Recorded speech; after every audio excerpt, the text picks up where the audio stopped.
আম্মা বলে ঘর ছেড়ে তুই যাস রে ছেলে আজ, আমি বলি খোদার পথেই হোক জীবন পার। আম্মা বলে ঘর ছেড়ে তুই যাস রে ছেলে আজ, আমি বলি খোদার পথেই হোক জীবন পার। নিজের জন্য করলি না তুই কিছু, আল্লাহ জানেন ঘুরছি কাদের পিছু। কি যে করিস কোথায় থাকিস বুঝি না কারবার, আমি বলি খোদার পথে হোক জীবন পার। আমি বলি খোদার পথে হোক জীবন পার। যে পথ ধরে চলতে বলেন আল্লাহ কাদের গনি, আপনি কি মা নিষেধ করেন বলুন না আজ শুনি। যে পথ ধরে চলতে বলেন আল্লাহ কাদের গনি, আপনি কি মা নিষেধ করেন বলুন না আজ শুনি। আল কোরআনের আহ্বানে মা, ঘর ছেড়ে কি বাহির হব না। চোখ মুছে মা চুপ করে রাই পুরাই কথা তার। একটু পরে কেঁদে বলে হে খোদা নাও ভার। একটু পরে কেঁদে বলে হে খোদা নাও ভার। আম্মা বলে ঘর ছেড়ে তুই যাস রে ছেলে আর, আমি বলি খোদার পথে হোক জীবন পার। আমি বলি খোদার পথে হোক জীবন পার। আলহামদুলিল্লাহ। ন্যাংটা বাহ বাহ বাহ বাহ রে, ন্যাংটা দেখলে আমার আল্লাহ দেখা যায়। নাউজুবিল্লাহ বলবেন না? আরে ন্যাংটা বাহাবারি দরবারি, কেউ ফেরে না খালি হাতে। ন্যাংটা দেখলে আল্লাহ দেখা যায়। নাউজুবিল্লাহ বলেন। খোলা পায়ে রাশেদার সোনালি দিন কেন যে ফিরে আর আসে না। সকলেই পেয়ে তার অধিকার, কেন যে প্রাণ খুলে হাসে না। যদিও ধুলার আসনে বসে অমরের রাজ্য শাসন করিত, যদিও খলিফা ওমরের শাসনে না খেয়ে কেহ নাহি মরিত, সেই ওমরের মতো কেউ এ ধরাতে কেন যে ফিরে আর আসে না। খোলাফায়ে রাশেদার সোনালি দিন কেন যে ফিরে আর আসে না। সকলেই পেয়ে তার অধিকার, কেন যে প্রাণ খুলে হাসে না। আসুক না যত বাধা যত ঝড় সাইক্লোন, রাসূলের পথে মোরা চলবই। এ জীবন বাজি রেখে দিনের নিশানি মোরা বাংলার আকাশে ওড়াবই। মোরা কামানের মুখোমুখি দাঁড়িয়ে, মোরা কামানের মুখোমুখি দাঁড়িয়ে আল্লাহু আকবার বলবই। আসুক না যত বাধা যত ঝড় সাইক্লোন, রাসূলের পথে মোরা চলবই। এ জীবন বাজি রেখে দিনের নিশানি মোরা বাংলার আকাশে ওড়াবই। কথা বলে ঠিক কিনা? আমাদের দেহে বহে জিহাদি রক্ত, প্রাণে প্রাণে বিপ্লবী ঝংকার। তাকিবীরে তাকিবীরে বাতিলের মাসুনাত, কত ভেঙে করেছি দি চুরমার, কত ভেঙে করেছি দি চুরমার। আসুক না যত বাধা যত ঝড় সাইক্লোন, রাসূলের পথে মোরা চলবই। এই জীবন বাজি রেখে দিনের নিশানি মোরা বাংলার আকাশে উড়াবই। কথা বলে ঠিক কিনা? পাঞ্জেরি রাত পাহাবার কত দেরি, এ জাতি আর কতকাল ঘুমিয়ে থাকবে? তাই তো ওই যুবকেরা 5ই আগস্টের আগে বৈষম্য বিরোধী ছাত্র আন্দোলনের ভাইরা আবু সাঈদ মুগ্ধর প্রথম তারা জেগে উঠে বলেছিল, আমরা যদি না জাগি মা কেমনে সাকার হবে? তোমার ছেলে উঠলে মাগো আরব্য হবে। তবে তারা জাগ্রত হয়েছে, কোরআনের মাহফিলকে উন্মুক্ত করে দিয়েছে, জাতিকে উন্মুক্ত ভাবে কথা বলার ন্যায্য অধিকার ফিরিয়ে দিয়েছে। কথা বলে ঠিক কিনা? আসসালামু আলাইকুম ওয়া রাহমাতুল্লাহি ওয়া বারাকাতুহু।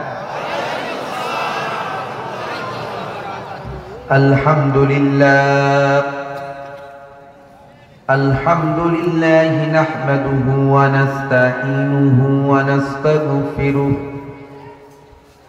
ওয়া নাউযু বিল্লাহি মিন শুরুরি আনফুসিনা من يهد الله فلا مضل له ومن يضلله فلا هادي له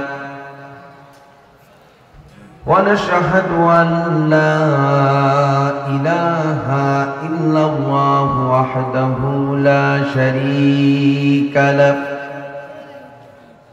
ونشهد أن سيدنا وسندنا وحبيبنا ونبينا ومولانا محمدا عبده ورسوله الذي أرسله بالحق بشيرا ونذيرا وداعيا إلى الله بإذنه وسراجا منيرا فقد قال الله تعالى في كلامه المجيد والفرقانه الحميد আমার সাথে জবান ছড়ে দি বলুন আউযু বিল্লাহি মিনাশ শাইতানির রাজিম বিসমিল্লাহির রহমানির রহিম ওয়ামা খালাকুতুল জিন্না ওয়াল ইনসা ইল্লা লিয়াবুদুন সাদাকাল্লাহুল আযীম ইন্নাল্লাহা ওয়া মালাইকাতাহু ইউসাল্লুনা আলান নাবি ইয়া আইয়ুহাল্লাযীনা আমানু সাল্লু আলাইহি ওয়া সাল্লিমু তাসলিমা আল্লাহুম্মা সাইয়্যিদিনা মাওলানা মুহাম্মদ ওয়ালা আলি সাইয়্যিদিনা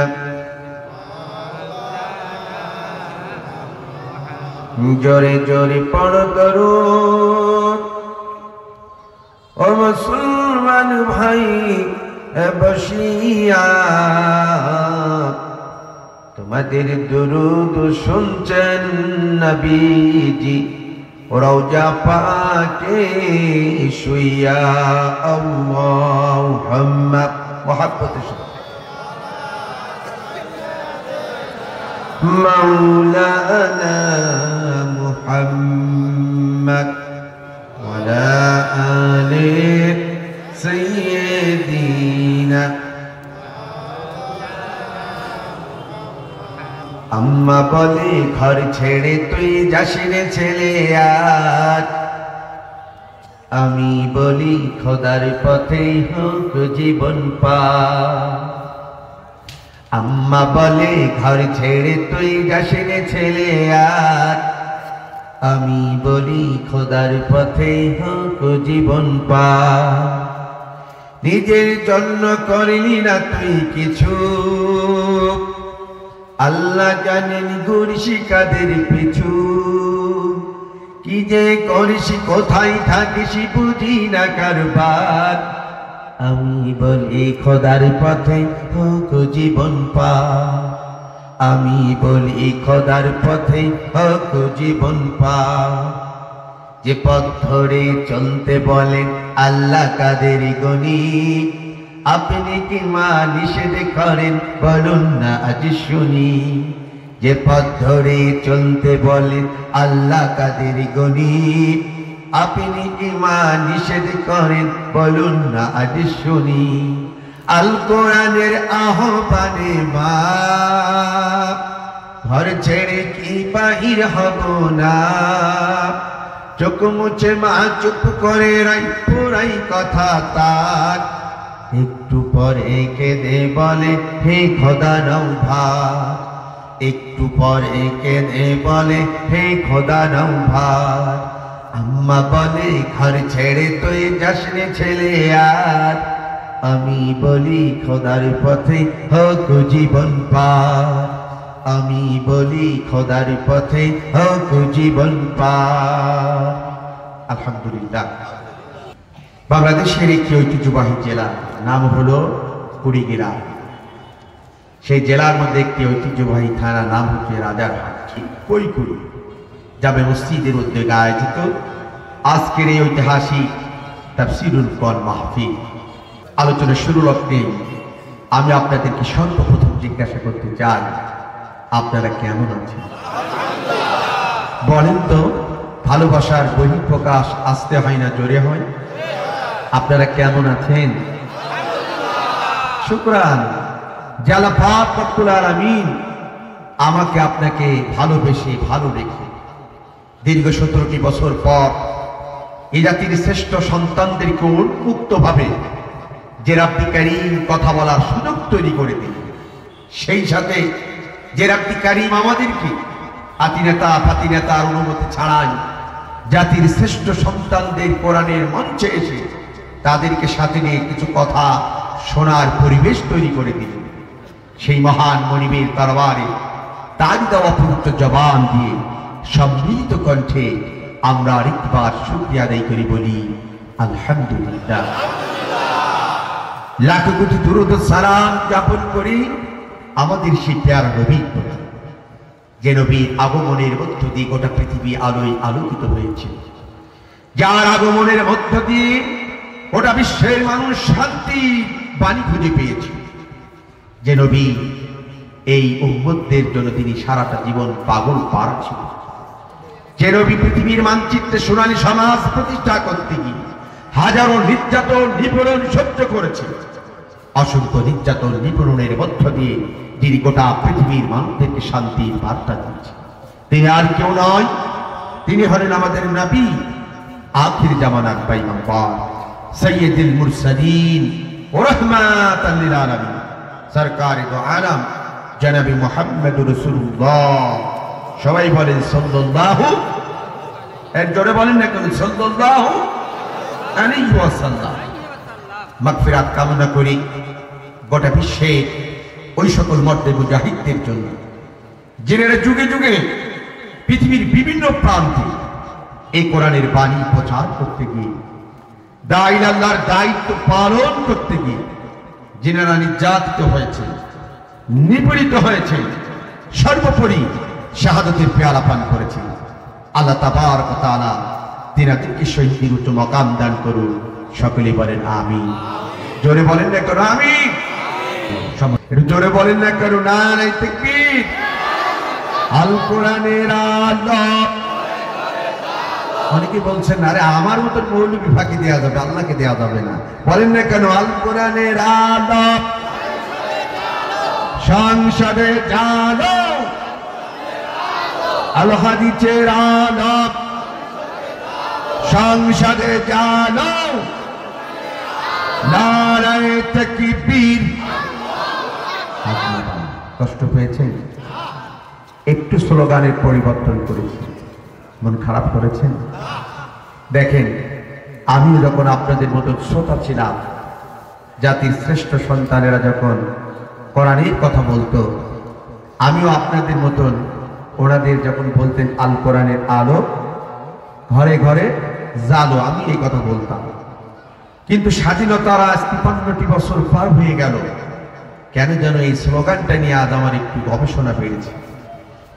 আমি দেখতেছি 53টি বছর ধরে যারা আমরা মাঠে ময়দানে এই স্লোগান দিয়েছি আল কোরআনের আলো ঘরে ঘরে জালো, ও কুড়িগ্রামবাসী বুকে হাত দিয়ে একটা বার আপনারা কি বলতে পারবেন এই আল কোরআনের আলো ঘরে ঘরে জ্বালো, এই স্লোগানটা দিয়ে আমরা বাংলাদেশের প্রতিটা ঘরে কোরআন জ্বালাতে পেরেছি 53টি বছরের মধ্যে। আপনারা কি কেউ বলতে পারবেন? বলেন পারবেন? তাই আমি সিদ্ধান্ত নিয়েছি যে দীর্ঘ 53টি বছর আমরা যারা মাঠে ময়দানে স্লোগান দিয়ে বাংলার প্রতিটা ঘরে ঘরে আল্লাহর কোরআন জ্বালাতে পারি নাই, সেই মিথ্যা বানোয়াটি স্লোগান আর আমি জাতিকে শেখাতে চাই না। যেই স্লোগানটা দিলে বাংলাদেশের প্রতিটা ঘরে ঘরে, শহরে, নগরে, বন্দরে, প্রতিটা জায়গায় কোরআন চলবে, সেই স্লোগানটা আজকে আমরা দিতে চাই। সেটা হলো আল কোরআনের আলো। সবাই বলেন আল কোরআনের আলো, সংসদে জ্বালো। কথা বলেন ঠিক কিনা? বাংলাদেশের পার্লামেন্টে যদি একবার আল্লাহর কোরআন জ্বালাতে পারেন, আল্লাহে আল্লাহর জাতের কসম করে বলে গেলাম, আমাদের মতন এই মৌলবীদেরকে আর হাটে ঘাটে মানে স্লোগান, এই স্লোগান দেওয়া লাগবে না।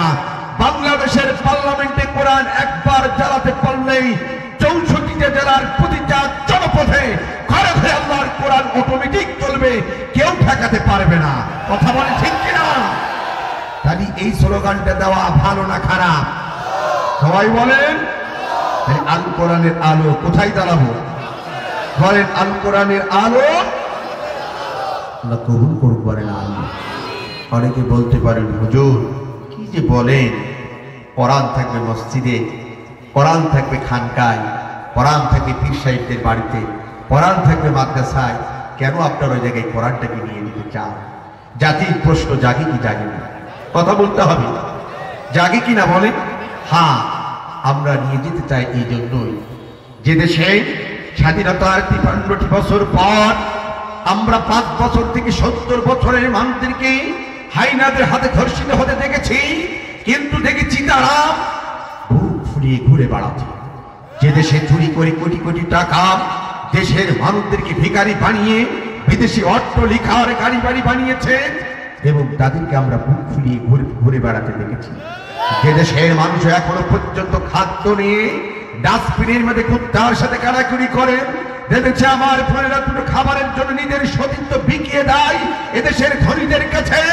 সেই দেশে আল্লাহর কোরআনকে যদি একটাবার পার্লামেন্টে নিয়ে যেতে পারেন, আমি বিশ্বাস করি এ জাতির কলিজার টুকরো সন্তানদেরকে হত্যা করে, ধর্ষণ করে, লুটতরাজ করে আর কেউ বাংলাদেশে পার পাবে না। কথা বলি ঠিক কিনা? আরো যারা বলেন ঠিক না ঠিক? এই জন্যই আমরা আল্লাহর কোরআনটাকে সেই জায়গায় নিয়ে যেতে চাই, অন্য কোনো কারণে। আমরা কিন্তু আইয়ামে জাহিলাতের যুগটাকেও হার মানিয়ে নিয়েছিলাম। আমার ইতিহাস আজকে যিনি প্রধান চিফকে বিশেষ অতিথি সভাপতি গণ্যমান্য ব্যক্তি এখানে আছেন, কেউ কি আইয়ামে জাহিলাতের যুগের ইতিহাস বলতে পারবেন যে 5 বছরের মেয়ে ধর্ষিত হয়েছে? এমন ইতিহাস কেউ কি আমাকে দেখাতে পারবে? কেউ কি কোনোদিন পড়েছেন? কিন্তু আমরা এমন একটি দেশে বাস করি, এই তো 5ই আগস্টের আগে আমরা দেখেছি 5 বছরের বোনকে ধর্ষণ করে সরিষার হয়ে ক্ষেতের মধ্যে ডোবা নালায় তাকে ছুঁড়ে ফেলা হয়েছে। 70 বছরের বৃদ্ধাকে পর্যন্ত তারা হায়নারা ছাড়ে নাই। আমার বোনেরা সর্বোচ্চ বিদ্যাপীঠ ক্যাম্পাসে গিয়েছে লেখাপড়া করার জন্য, হায়নারা তারাকে ধরে নিয়ে এসে ধর্ষণ করেন, টুকরা টুকরা লাশ কুমিল্লা ভিক্টোরিয়া কলেজের বাড়িতে পর্যন্ত ফেলে রেখেছে। কথা বলেন ঠিক কিনা বলেন? আমরা এমন একটা সমাজে চলে গিয়েছিলাম যেটা আইয়ামে জাহিলিয়াতের যুগটাকেও আমরা হার মানিয়ে দিয়েছি। কথা বলেন। তাই আসুন আজকের এই কোরআনের আলোচনা থেকে আমার শুরুতেই বলতে চাই, কোরআন আর আমরা ঘরে ঘরে জ্বালাবো তখন যদি পার্লামেন্টে জ্বালাতে পারি তখন। কথা বলেন ঠিক? আল্লাহ আমাদের কবুল করুক। বলেন আমি মঞ্চে ওঠার আগে অতিথি প্রধান চিফ গেস্ট বিশেষ আলোচক বৃন্দ বক্তব্য রেখে আপনাদেরকে ধন্য করেছি। আমি তন্ময় হয়ে কথাগুলো শুনেছি।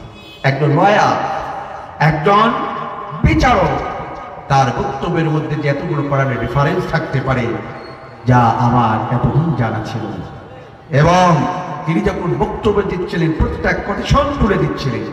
আল্লাহর কাছে বলছে, আল্লাহ গোটা বাংলাদেশে এরকম প্রধান অতিথিগুলো মাহফিলের দিকে হতো, গোটা বাংলাদেশের প্রত্যেকটি মাহফিল ধন্য হয়ে যেত। কথা বলেন ঠিক কিনা? এবং সভাপতি সাহেব যতটুকু কথা বলেছে তার ব্যক্তিগত কোনো স্বার্থে নাই, মসজিদের উন্নয়নের কথা বলেছে, সাবলীল ভাষায় আপনাদেরকে বলেছেন মসজিদ আপনারা আপনাদের দান দিয়ে মসজিদ উন্নয়ন হয়। তিনি এই কথাও বলেছেন কোনো কারেকশন আজকে দরকার নেই, কতটুকু হেকমা কৌশল, কতটুকু বিজ্ঞ হলে বিচক্ষণ হলে আপনাদেরকে দাওয়াত দিতে পারে। মসজিদ আপনাদের, নামাজ আপনারাই পড়বেন, যেদিন সুযোগ হয় যারা শরীক হন নাই তারা দিয়ে সহযোগিতা করবে। এমন সভাপতি প্রতিটা মসজিদে হোক, আপনারা কি চান? আল্লাহ কবুল করুক বলেন আমি। এরপরে দেখেন প্রধান বিশেষ আলোচক তিনি বক্তব্য রেখেছেন, তিনি এই কুড়িগ্রামের কৃতি সন্তান। বাংলাদেশি বক্তাদের একটা অ্যাসোসিয়েশন আছে, জেনে রাখা দরকার। লয়ারদের একটা অ্যাসোসিয়েশন আছে, শ্রমিকদের একটা আছে, তারপরে তাঁতিদের আছে, শিক্ষকদের আছে, ডাক্তারদের আছে। প্রত্যেকটি ডিপার্টমেন্টের এখন কি আছে বলেন? অ্যাসোসিয়েশন আছে। ঠিক বাংলাদেশি বক্তা সারা বাংলাদেশের 64টা জেলা একটা বক্তাদের অ্যাসোসিয়েশন আছে, কমিটি আছে। সেই কমিটির মধ্যে কুড়িগ্রাম জেলার যিনি প্রধান সভাপতি, বাংলাদেশ মাজলিসুল মুফাসসিরিন বক্তাদের অ্যাসোসিয়েশনের যিনি কুড়িগ্রাম জেলার সভাপতি, তিনি হলেন মাওলানা সিরাজুল ইসলাম ফারুকী। আমার ভাই কথা বলেছিলেন কোরআন থেকে, আমি তন্ময় হয়ে শুনেছি। তিনি কথা বলছিলেন কোরআন থেকে। আল্লাহ তাআলা আমার ভাইয়ের কণ্ঠকেও তিনি যদি কবুল করুন, বলেন আমিন। তাহলে কোরআনের কথা শুনতে আমার আপনার ভালো, জোরে বলেন। আর অনেকের আছে ভালো লাগে। আজকে যদি অনেকে মনে করছে বালিয়াকান্দি কৈপুরীর এলাকার যদি কোরআনের মাহফিল না দিয়ে মমতাজের গান দিত আরো ভালো লাগতো, এমন পার্টিও আছে না? আছে। আমরা বিগত সরকারের আমলে দেখেছি যে দেশ শাহজালালের দেশ, যে দেশ খানজাহানের দেশ, যে দেশ শহীদ তিতুমিরের বাংলাদেশ, যে দেশে মসজিদে মুয়াজ্জিন আযান দিলে জাতির সকালে ঘুম ভাঙে, যে দেশে মসজিদে মুয়াজ্জিন আযানের ধমনীর মধ্য দিয়ে এ জাতি রাতের বেলায় ঘুমাতে যায়, যে দেশে 3.5 লক্ষ মসজিদ রয়েছেন, হাজার হাজার মাদ্রাসা রয়েছেন, হাজার হাজার উলামা হত্যাত রয়েছেন, সে দেশে আমরা দেখেছি কোরআনের পাখিরা কোরআনের কথা বলবে। কিন্তু তারা দেখেছি সেই মাহফিলগুলোকে 144 আইন জারি করে বন্ধ করে দিয়েছিল। কথা বলে ঠিক? এটা অত্যন্ত দুঃখ এবং হৃদয় বিদারক। আমাদের বুকের মধ্যে রক্তের খরচটা হয়ে যেত, তবু যাতে আমরা কাউকে কিছু বলতে পারতাম না। কিন্তু পাঞ্জেরি রাত পাহাবার কত দেরি, এ জাতি আর কতকাল ঘুমিয়ে থাকবে? তাই তো ওই যুবকেরা 5ই আগস্টের আগে বৈষম্য বিরোধী ছাত্র আন্দোলনের ভাইরা আবু সাইদ মুগ্ধর প্রথম তারা জেগে উঠে বলেছিল, আমরা যদি না জাগি মা কেমনে সাকার হবে? তোমার ছেলে উঠতে মাগো আরম্ভ হবে। তবে তারা জাগ্রত হয়েছে, কোরআনের মাহফিল উন্মুক্ত করে দিয়েছে, জাতিকে উন্মুক্ত ভাবে কথা বলার ন্যায্য অধিকার ফিরিয়ে দিয়েছে। কথা বলে ঠিক কিনা? আমার ভাইরা আমার, এর জন্য আল্লাহর দরবারে শুকরিয়া আদায় করা দরকার। আমরা আর একটা বলে বলি আলহামদুলিল্লাহ। জোরে বলা যাবে না আলহামদুলিল্লাহ? ভাইরা আমার, বলেন তো কোরআন কার কিতাব? একটু বলেন না কেন কার কিতাব? এটা কিন্তু রাজনৈতিক দলের দলীয় গ্রন্থ। বাংলাদেশে বহু দল আছে, কেউ বলতে পারবে না যে কোরআন তাদের বানানো কিতাব বা দলের নির্দিষ্ট গ্রন্থ। কিংবা আওয়ামী লীগ, কিংবা বিএনপি, কিংবা তবলিগ, কিংবা জামাত ইসলামী, কিংবা চরমনা, কিংবা আক্রোশী, কিংবা দাওয়ানবাগি, কিংবা জাসদ, কিংবা বাসদ, বাংলাদেশের কোন দলের নেতা এবং কর্মী বলতে পারবে না যে কোরআন তাদের লেখা গ্রন্থ। কোরআনটা কার? এটা আওয়াজ দিয়ে বলেন কার? আল্লাহ। এবং এমন একটি কিতাব, এই কোরআন এমন একটি গ্রন্থ যার মধ্যে কিঞ্চিত পরিমাণ কোনো ভুল আছে। আমি কিন্তু একটা ইউনিভার্সিটির স্টুডেন্ট ছিলাম। একটু ধরেন, আমি যখন ইউনিভার্সিটিতে পড়েছি, এই কোরআন কেমন কিতাব একটু ধারণা দিচ্ছি। ইউনিভার্সিটি পড়াকালীন অবস্থা আল্লাহ পাক রব্বুল আলামিন তার ছোট্ট কোরআনটাকে পৃথিবীর অসংখ্য রাইটারদের বই পড়ার সুযোগ আমাকে দিয়েছে। আমি কবিদের কবিতা পড়েছি, সাহিত্যিকদের সাহিত্য পড়েছি, প্রবন্ধ রচনাকারীদের প্রবন্ধ পড়েছি, রাজনীতিবিদদের বই পড়ার সুযোগ আল্লাহ আমাকে দিয়েছে। কিন্তু কুড়িগ্রাম জেলার ভাইরা আমার, এই পৃথিবীর যত রাইটারদের বই পড়েছি, আজ পর্যন্ত কোন রাইটার, কোন লেখক তাদের এই বইগুলো 100% সত্য, নির্ভেজাল, ত্রুটিমুক্ত এমন গ্রন্থ আজ পর্যন্ত দুনিয়ার মধ্যে কেউ দিতে পারে নাই। বরঞ্চ দুনিয়ার যত রাইটারদের বই পড়েছি, অধিকাংশ রাইটারগুলো তাদের বইগুলো শেষের দিকে সুন্দর করে লিখে দিয়েছে, ও দুনিয়ার মানুষেরা, আমাদের লেখা বইগুলো পড়তে গিয়ে যদি তোমরা কোনো একটি জায়গায় ভুল দেখতে পাও, পৃথিবীর কেউ যদি তোমরা ধরাই দিতে পারো, তাহলে আমাদের বইগুলো আমরা সংশোধন করে নেব, সংস্কার করে নেব, সূত্রে নেব। এমন কথা দুনিয়ার রাইটারদের শেষে লেখা থাকে কি থাকে না?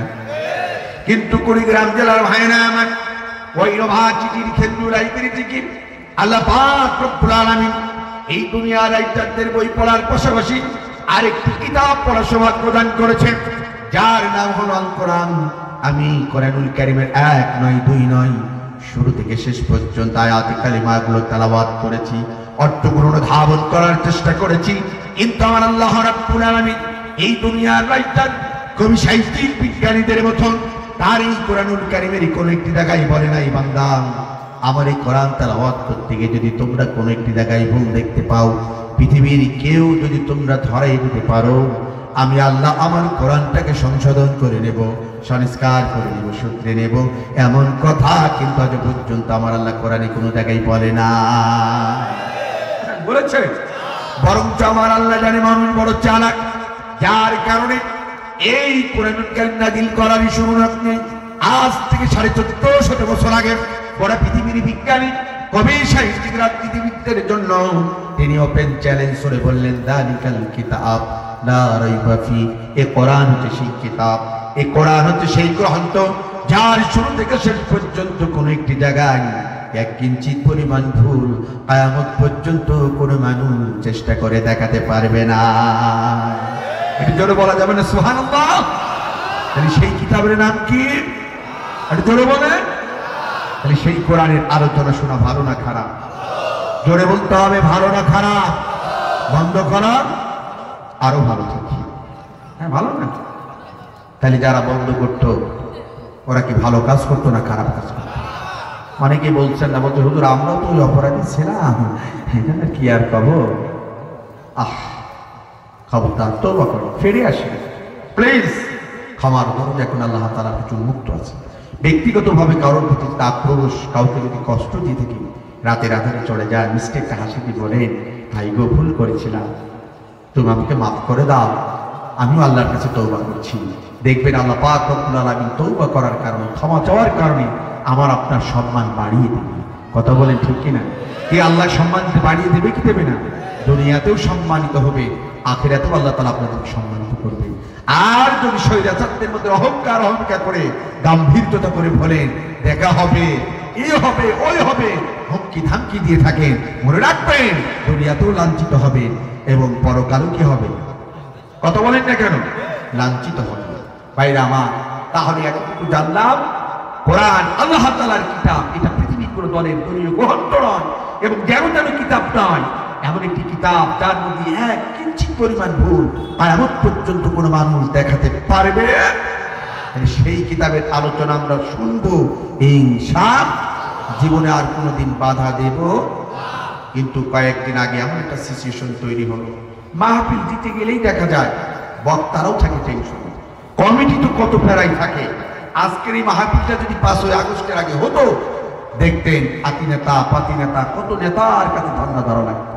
যদি নেতার নাম পোস্টারে কনফার্ম না হতো এবং তাদের কোনো নেতার নাম যদি কেনে না আসতো, ভাই পুরো নাম দিয়ে সমস্যা নাই, কিন্তু যেই নেতা মুখে পানি নেয় না, নামাজ পড়ে না, মদ খায়, গাঁজা খায়, পরনারী আনন্দ ফুর্তি করে, জনগণের সম্পদ লুণ্ঠন করে, তাদের নাম যদি পোস্টার থাকে তাফসীরুল কোরআন মাহফিলে, এর থেকে দুঃখ আর হৃদয় বিতরক কথা কিছু হতে পারে না। কথা বলে। কিন্তু আমরা দেখেছি তাদের নাম যদি পোস্টারে না থাকতো আর তাদের মতের কোনো হুজুর যদি না হতো, মাহফিল বন্ধ। কথা কন ঠিক না বেঠিক? আবার কৌশল অবলম্বন করতো, আমি তো কোনো সমস্যা নাই, যাও আমি তো অনুমতি দাও, ডিসি স্যার কি বলে দেন, এটা দরখাস্ত নিয়ে দাও। ডিসিকে আগেই ফোন করে বলে দেয়, আমি তো দিয়েছি, পাঠাইছি, আমার দায়িত্ব পালন করেছে, আপনার দায়িত্ব পালন করবেন। খবরদার, এরা মৌলবাদ, এরা স্বাধীনতা বিরোধী, এরা উগ্রবাদ, এরা দেশদ্রোহী, এই মাহফিলের কোনো পথে আপনি অনুমতি দেবেন না। ডিসি আবার আস্তে করে বলে, আমার তো কোনো সমস্যা নাই, এবার এসপি সাহেবের কাছে যান, আগেই ফোন করে বলে দেয়, এসপি সাহেব বলবেন দেশের অবস্থা ভালো নাই, রাজনৈতিক পরিস্থিতি ঘোলাটে, আমার ফোর্স সেই জায়গায় এই মুহূর্তে দিয়ে কন্ট্রোল করা সম্ভব নাই, আপাতত মাহফিল বন্ধ। কথা বলেন ঠিক না? আমি কি ভুল বলেছি? বুকে হাত দিয়ে বলেন ভুল বলেছি? জাতি এই ভূগোল বুঝিয়ে জাতির শ্রেষ্ঠ সন্তানদেরকে কথা বলা থেকে বঞ্চিত রেখেছিলেন। জাতির শ্রেষ্ঠ সন্তানদের কথা শুনতে বিগত কয়েক বছর আমাদেরকে দূরে রেখেছিল। কথা বলে ঠিক না বেঠে? এর থেকে জঘন্য, এর থেকে নির্লজ্জ, এর থেকে খারাপ কাজ আর কিছু হতে পারে? বাইরামা, এই কথাগুলো বলতাম না, শুধু বুকের মধ্যে রক্তের খরচতা বয়ে গেছে, তাই একটু আপনাদেরকে শেয়ার করলাম। কষ্ট পেলেন? আজকের মাহফিলের অনুমতি যেমন নেওয়া লাগেনি, আমরা চাই এই চলমান যেন কিয়ামত পর্যন্ত বাংলাদেশে থাকে, ঠিক কিনা? যেহেতু আমাদের দেশে মুসলিম বেশি না হিন্দু বেশি, খ্রিস্টান বেশি না মুসলমান বেশি, যে দেশে 95% মুসলমান, সেই দেশে মাহফিল হবে। আর কোন অনুমতির যেন এই পন্থা, এই পথ, এই পদ্ধতি কোন স্বৈরাচার যেন বাংলাদেশ আর নতুন করে আবিষ্কার না করতে পারে। কথা বলে ঠিক কিনা? মনে রাখবেন, যারাই নির্বাচিত হোক, গণতন্ত্রকে আমরা রেসপেক্ট করি, প্রত্যক্ষ ভোটের মাধ্যমে যারাই নির্বাচিত হবে তাদেরকে স্বাগত জানাই। কিন্তু একটা আবদার, হয়তো মাহফিলটা রেকর্ড হচ্ছে, বাংলাদেশে যেমন এখন কোরআনের মাহফিল থেকে আর কোনো অনুমতি লাগে না, লাগছে না, যারাই আসুক তারা যেন এই সিলসিলাটা জারি রাখে। যদি না করে, অতীতের মতো এই পদ্ধতি যদি চালু করে, আমরা মনে করব তারা বিগত আমাদের স্বৈরাচারদের থেকে বড় স্বৈরাচার। কথা বলে ঠিক যাবে ঠিক, আমাদের বলে ঠিক যাবে ঠিক, ওই পদ্ধতি আর বাংলাদেশে যেন না ফিরে আসে, ঠিক কিনা বলে? আমার ভাইরা, এবার আসুন, কোরআন থেকে কথা চলবে। কোরআন শুনলে সওয়াব হয় না, গুনাহ হয়। এবার এই কোরআনের আলোচনা তো আপনারা প্রতিদিনই শুনছেন। এখন শীতকাল, তারপরে দেশের অবস্থাও ভালো, গ্রামের লোক আজান দিয়ে মাহফিল দিচ্ছে, ঠিক না? এটার নাম কি? আসেন একটু ডোজ নিন, এটার নাম কি? আল কোরআন। আচ্ছা, কোরআন আলোচনা আপনারা প্রায় শুনছেন, এখন আপনাদের গুরুত্বপূর্ণ কটা প্রশ্ন করবো। বলেন তো, এই কোরআনুল কারীমকে আল্লাহ তাআলা পৃথিবীতে কেন পাঠিয়েছে? এটা গোটা বিশ্বের মানুষদের কাছে জানা দরকার, আছে না? না, কথা বলতে হবে, আছে না? এই কুড়িগ্রাম জেলার ভাইয়েরা, আজকে শহরে নগরে বন্দরে কোরআনের আলোচনা হচ্ছে, আমরা আলোচনা করছি, আপনারা শ্রোতা আলোচনা শুনছেন। এখন বুঝতে হবে যে এই কোরআনের আলোচনা শুনতে এসেছেন, এই কোরআনুল কারীমটাকে আল্লাহ তাআলা কেন দুনিয়ার মধ্যে পাঠিয়েছে জানা দরকার, আছে না? নাই? ও মুসলমান ভাইরা আমার, আজকে আমরা অনেকেই মনে কোরআন নাজিল হয়েছে, আল্লাহ পৃথিবীতে কোরআন প্রেরণ করেছে শুধু চুমা খাওয়ার জন্য। আমরা কেউ মনে করি কোরআন নাজিল হয়েছে শুধু ঝাড়ফুঁকের জন্য। আমরা মনে করি কোরআন নাজিল হয়েছে তাবিজের কিতাবের জন্য। আমরা অনেকেই মনে করি কোরআন নাজিল হয়েছে মানুষ মরে যাবে, মাথার কাছে খতম করে 14 গোষ্ঠী সহ জান্নাতে ঢুকাই দেব। আসলে কি তাই? জোরে বলতে হবে তাই? তাহলে আমার দিকে তাকান, কোরআন কারীম আল্লাহ তাআলা কেন পৃথিবীতে প্রেরণ করেছে, এটা আজকে আমাদের জানা দরকার। গোটা বিশ্বের মানুষের ইতিহাস তাই ভুলে গেছে। কথা বলেন ঠিক না? আল্লাহ রাব্বুল আলামিন চলো দুনিয়ার মানুষেরা, আমি আল্লাহ পাক রব্বুল আলামিন এই 30 পারা কোরআনটাকে আমি চুমা খাওয়ার জন্য পাঠাই নাই, তাবিজের কিতাবের জন্য পাঠাই নাই, ঝাড়ফুঁকের জন্য পাঠাই নাই, মানুষ মরে যাবে খতম পড়ার জন্য আমি আল্লাহ দুনিয়াতে কোরআন পাঠাই নাই। তাহলে কি জন্য আল্লাহ কোরআন পাঠিয়েছে? তো দলিল নিয়ে যান। আল্লাহ রাব্বুল আলামিন কোরআন পাঠানোর ইতিহাস বলছেন সূরা ইব্রাহিমের 1 নম্বর আয়াত, দলিল নিয়ে যান।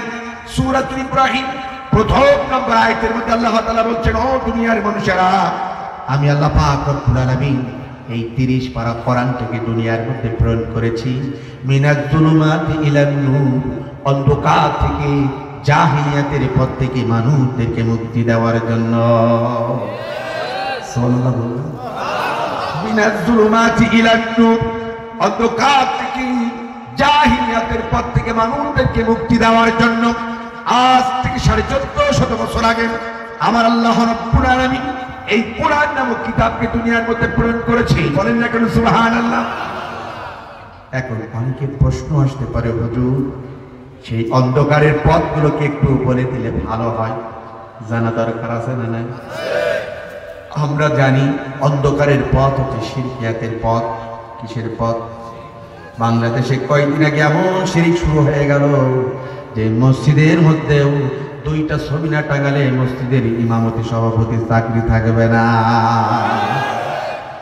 যে দেশের মানুষ খোদা, যে দেশের মানুষ এখনো 3 বেলা ভালোভাবে খেতে পারে না, যে দেশের মানুষগুলো শহরগুলোতে দেখলে গেলে ডাস্টবিনের ধনীদের খাবার যখন ফেলে যায়, কুকুরার মানুষটিকে খাদ্যর সাথে কাড়াকাড়ি করে, সেই দেশে আমরা দেখেছি প্রতিটা জেলায়, শহরে, নগরে, বন্দরে প্রবেশ দ্বারগুলোতে মূর্তি তৈরি করার একটা প্রতিযোগিতা চলছে। কথার জবাব দেন না কেন? সত্য না মিথ্যা? মিল্লাতা আবিকুম ইব্রাহিম, জাতির পিতা ছিলেন হযরত ইব্রাহিম আলাইহিস সালাম। কিন্তু আমরা দেখেছি জোর করে মানুষের ম্যান্ডেট দিতে চেয়েছিল। আমি নাম বলতে চাই না, এর থেকে দুঃখ আর হৃদয় বিদারক কথা কিছু হতে পারে না। আল্লাহ পাঠালেন নবীদেরকে মূর্তি ভাঙার জন্য, আর আমরা 90% মুসলমানের দেশে মূর্তি তৈরি করার প্রতিযোগিতা করেছিলাম। কথা বলেন ঠিক কিনা? যার কারণে আল্লাহ সহ্য করেন হয়। আল্লাহ বলেছে, বান্দা আমি কিছু দিনের জন্য তোদের ছাড় দিয়েছি, কিন্তু আমি ছেড়ে দেই। আল্লাহ ছাড় দেয় কিন্তু ছেড়ে দেয় না। কথা বলেন ঠিক? তাই অন্ধকারের পথ মানে শিরকিয়াতের পথ, কুফরিয়াতের পথ, বেদাতের পথ, সন্ত্রাসীর পথ, চাঁদাবাজির পথ, মাদকের পথ, ধর্ষণের পথ, সুদের পথ, ঘুষের পথ, জনগণের ম্যান্ডেট হরণ করে এই পৃথিবীতে কোনো একটা চেয়ারকে দৌড় করে দখল করার পথ, এগুলো সব হচ্ছে অন্ধকারের পথ। কথা বলেন ঠিক না? কে বলেছে? এই পথগুলো থেকে মানুষদেরকে মুক্তি দেওয়ার জন্য মিনাজ যুলুমাতি ইলান নূর, আল্লাহ পাক রব্বুল আলামিন মানুষদেরকে এই পথ থেকে মুক্তি দেওয়ার জন্য কোরআন নামক কিতাব থেকে দুনিয়ার মধ্যে প্রেরণ করেছে। একটুবার বলেন সুবহানাল্লাহ। এটা হলো কোরআন নাজিলের ইতিহাস জানলাম। এবার আমার দিকে তাকান। এই কোরআনের বিধান মানলে মানুষের লাভ হয় না ক্ষতি হয়? একটু আওয়াজ দিয়ে বলেন, লাভ হয় না ক্ষতি হয়? সওয়াব হয় না গুনাহ হয়? আমার দিকে তাকান, এটা আমার কথা না। আমার আল্লাহ কি বলছে দেখেন। আমার আল্লাহ বলছে, ও দুনিয়ার মানুষেরা, আমি আল্লাহ পাক রব্বুল আলামিন এই দুনিয়ার মধ্যে যে 30 পারা কোরআন কারীমকে প্রেরণ করেছি, বান্দা আমার এই কোরআনের বিধান যদি তুমি ব্যক্তিগত জীবনে, পারিবারিক জীবনে, সামাজিক জীবনে, রাজনৈতিক জীবনে, আন্তর্জাতিক পরিমণ্ডলে, প্রতিটা সেক্টরে যদি বান্দা আমার এই কোরআনের বিধান যদি তোমরা মেনে নাও, তোমাদের লাভ হবে। তোমরা শুনে যাও লাভের কথাটা। আল্লাহ রাব্বুল আলামিন এই কোরআনুল কারীমে সূরাতুল বাকারা 38 নম্বর আয়াতের মধ্যে আল্লাহ তাআলা উল্লেখ করে দিলেন, ও দুনিয়ার মানুষেরা, আমার এই কোরআনের বিধান যদি তোমরা মেনে নাও, তোমাদের কি লাভ হবে তোমরা শুনে যাও। আল্লাহ তাআলা বললেন, ফামান তাবিয়া হুদায়া ফালা খাউফুন আলাইহিম ওয়ালা হুম ইয়াহজানুন। আল্লাহু আকবার। আল্লাহ রাব্বুল আলামিন বলছে, ও দুনিয়ার মানুষেরা, আমি আল্লাহ পাক রব্বুল আলামিন যে 30 পারা কোরআনুল কারীমকে দুনিয়ার মধ্যে প্রেরণ করেছি, বান্দা আমার এই কোরআনের বিধান যদি তোমরা মেনে নাও, আমি আল্লাহ তাআলা তোমাদেরকে গ্যারান্টি দিলাম, এই দুনিয়ার মধ্যে তোমাদের কোনো চিন্তা থাকবে না, কোনো টেনশন থাকবে না। তোমরা চিন্তা মুক্ত, টেনশন মুক্ত সমাজের মধ্যে বাস করবা। এত আস্তে সুবহানাল্লাহ জোরে বলা যাবে না? সুবহানাল্লাহ। আমি কার বিধান মানলে চিন্তা মুক্ত থাকা যায়, টেনশন মুক্ত থাকা যায়? কিন্তু আমরা মানি কার? আজ মানি কার? আজ আমরা শান্তি খুঁজি কেউ অ্যারিস্টটলের মতাদর্শে। আমার দিকে তাকান। আজ আমরা শান্তি খুঁজি কেউ অ্যারিস্টটলের মতাদর্শে, আমরা শান্তি খুঁজি লেনিনের আদর্শে, আমরা শান্তি খুঁজি কার্ল মার্ক্সের মতাদর্শে, আমরা শান্তি খুঁজি কারোর স্বামীর আদর্শে, আমরা শান্তি খুঁজি কারোর বাবার আদর্শে, আমরা শান্তি খুঁজি কোনো মানুষের তৈরি করা আইনের মধ্যে, আমরা শান্তি খুঁজি কোনো চেতনার মধ্যে। কথা বলেন ঠিক কিনা? কিন্তু কুড়িগ্রাম জেলার ভাইরা এই পৃথিবীতে অ্যারিস্টটল বলেন, প্লেটো বলেন, কার্ল মার্ক্স বলেন, লেনিন বলেন, আর কারোর বাবা বলেন, আর স্বামী বলেন, কোন মানুষের তৈরি করা আইন বলেন, এইগুলি দিয়ে কিয়ামত পর্যন্ত কোনোদিন শান্তি পাওয়া যাবে? কার কথা? আমার কথা? বলেন না কেন কার কথা? আরো জোরে কার কথা? দলিল হলো সূরাতুল বাকারা 38 নম্বর আয়াত, ফামান তাবিয়া হুদায়া ফালা খাউফুন আলাইহিম ওয়ালা হুম ইয়াহজানুন। বান্দা পৃথিবীতে শান্তি পেতে চাও, সুখী হতে চাও, সুন্দর সমাজ, সুন্দর রাষ্ট্র, এই জাতিকে যদি উপহার দিতে চাও, তাহলে আমার কোরআনের বিধান থেকে তোমরা মেনে নাও। সুবহানাল্লাহ বলবেন না? এই জন্য জাতির শ্রেষ্ঠ সন্তানের একটা স্লোগান দেয়, আপনাদের এলাকায় দেয় কিনা জানি না, বলবো নাকি? স্লোগানটা হলো এই, সব সমস্যার সমাধান আপনারা কি স্লোগান কোনোদিন শোনেন না? বলেন না কেন? সব সমস্যার সমাধান। স্লোগান দেবেন কি? জীবনে 17 বছর কত স্লোগান দিয়েছে, যেই স্লোগান আগাও নাই মাথাও নাই। অমুক ভাইয়ের চরিত্র ফুলের মতন পবিত্র, দেখা যায় নামাজ পড়া নেই করতো, সাথে কাদা খাই সাথে। হ্যাঁ হ্যাঁ, আসলে নেন অমুক ভাইয়ের চরিত্র ফুলের মতন এতই পবিত্র যে ভাই দিনে 2 বোতল ছাড়া দিন যেত না, রাতে নারী ছাড়া তার রাত কাটতো না। কথা বলেন ঠিক কি? কথা বলেন। 17টি বছর মিথ্যা গাঁজাখোর লম্পট চরিত্র ব্যক্তিদের স্লোগান দিয়েছে। এই স্লোগান দেওয়ার কারণে আল্লাহর কাছে তওবা করেন, স্লোগান দেন। যেই স্লোগান দিলে জাতি কল্যাণ হবে, দেশ উপকার হবে, নিজের ভাগ্যের পরিবর্তন ঘটবে, সেই স্লোগানটা আজকে জাতিকে দেওয়া দরকার। কথা বলে ঠিক কিনা? আজ স্লোগান হবে এই জাতির শ্রেষ্ঠ সন্তানেরা দেয় কত সুন্দর স্লোগান, সব সমস্যার সমাধান। বলেন না কেন? সব সমস্যার সমাধান দিতে পারে একমাত্র সকল কাজের সমাধান দিতে পারেন কি বলেন? আল্লাহ কোরআন। Islam is the complete code of life. ইসলাম একটি পূর্ণাঙ্গ জীবন ব্যবস্থার নাম। ইন্না দীন ইন্দাল্লাহ ইসলাম। শুনুন কুড়িগ্রামবাসী, এই পৃথিবীতে যত ধর্ম আছে সব মানুষের বানানো একটি মাত্র ধর্ম হলো আমার রবের পক্ষ থেকে মনোনীত, তার নাম হলো ইসলাম। তার নাম কি বলেন? ইন্না দীন ইন্দাল্লাহ ইসলাম। ইসলাম হচ্ছে আল্লাহর পক্ষ থেকে মনোনীত দিন, মনোনীত ধর্ম। সেই ধর্মের যারা অনুসারী হবে, বিশ্বাসী হবে, তাদের কনস্টিটিউশন, তাদের সংবিধানের নাম হবে আল কোরআন। কথা বলেন ঠিক না বেঠিক? আর জোরে বলেন না কেন? ঠিক না বেঠিক? তাই মুসলমানদের স্লোগান হবে সব সমস্যার সমাধান দিতে পারে আল কোরআন। রাজি আছেন দেখছেন? এই কোরআন সব কিছুর সমাধান দিতে পারে। এই জন্য এই দেশে চাই আল্লাহর আইন। কিসের আইন? তাই আমাদের দেশের আরেক শ্রেণীর মানুষেরা স্লোগান দেয় আল্লাহর আইন চাই সৎ লোকের। আল্লাহর আইন যদি থাকে সৎ লোকের শাসন মানে থাকবে, ঠিক না বেঠিক? অসৎ লোকের নেতৃত্ব দেওয়ার কোনো সুযোগ আছে? সেটা কি আপনারা চান? তা আমার গরিব দুঃখী ভাইয়ের এটা চাই না। ওই নির্বাচন আসলেই দেখা যায় একটা শাড়ি একটা লুঙ্গি 1000 টাকার বিনিময়ে রাতের আধারে আগেই প্রতিশ্রুতি দেয়, ভাই টেনশন কোনো কারণ নাই, ভাই বলে তোমার শরীরটা একটু খারাপ, শুনতে পেলাম তোমার কোনো দিনকাল ভালো যাচ্ছে না, এই নাও 1000 টাকা দিলাম, কালকে সকাল সকাল তুমি যে বলে ভাই টেনশনের কারণ নাই, ওটা তো হবে সকালে, আপনার নগদ দিয়েছেন, আমি রাতেই আপনার কাজ শেষ করে দিয়ে আসছি। বলেন না? আমরা তো বাঙালি, কিসে বিশ্বাসী? নগদে বিশ্বাসী। নগদ পেলে আমরা সব হয়ে যাই। কি তাহাজ্জুদ গুজারি, কি আল্লাহওয়ালা, কি আলেম, কি ইসলামী ব্যক্তিত্ব, এগুলো দেখি না। তার কারণেই তো সমাজে আজ 53টি বছর 90% মুসলমানের দেশে একটা বারের জন্য আমরা পার্লামেন্টে কোরআন নিয়ে যেতে পারি নাই। এই ব্যর্থতা শুধু দাঁড়িয়ে আর টুপিওয়ালাদের নয়, এই ব্যর্থতা যারা লা ইলাহা ইল্লাল্লাহ মুহাম্মাদুর রাসূলুল্লাহ এই কালেমায় যারা বিশ্বাসী তাদের কথা বলে, ঠিক তবে ঠিক। আমার কথাগুলো হৃদয় কানে প্র্যাকটিক্যালি আপনার এই কথাগুলো যুক্তির সাথে তাল মিলান। আসল দিকে যেতে চাই না। তাহলে আলোচনা শুরুতে 3টি কথা বলেছি। কয়টা? এবার আমি আলোচনা করব 3টি। কয়টি? নাম্বার 1, কোরআন একটি নির্ভেজাল কিতাব, যালিকাল কিতাব লা রাইবা ফি, যাতে কোনো সন্দেহের অবকাশ নেই। সেই কিতাবের আলোচনা শুনবো এবং মানবো ইনশাআল্লাহ। নাম্বার 2, কোরআন নাযিল হয়েছে অন্ধকার থেকে মানুষগুলোকে আলোর পথ দেখানোর জন্য। নাম্বার 3, এই কোরআনের বিধান পাললে দুনিয়াতে শান্তি, পরকালে কি পাওয়া যায়?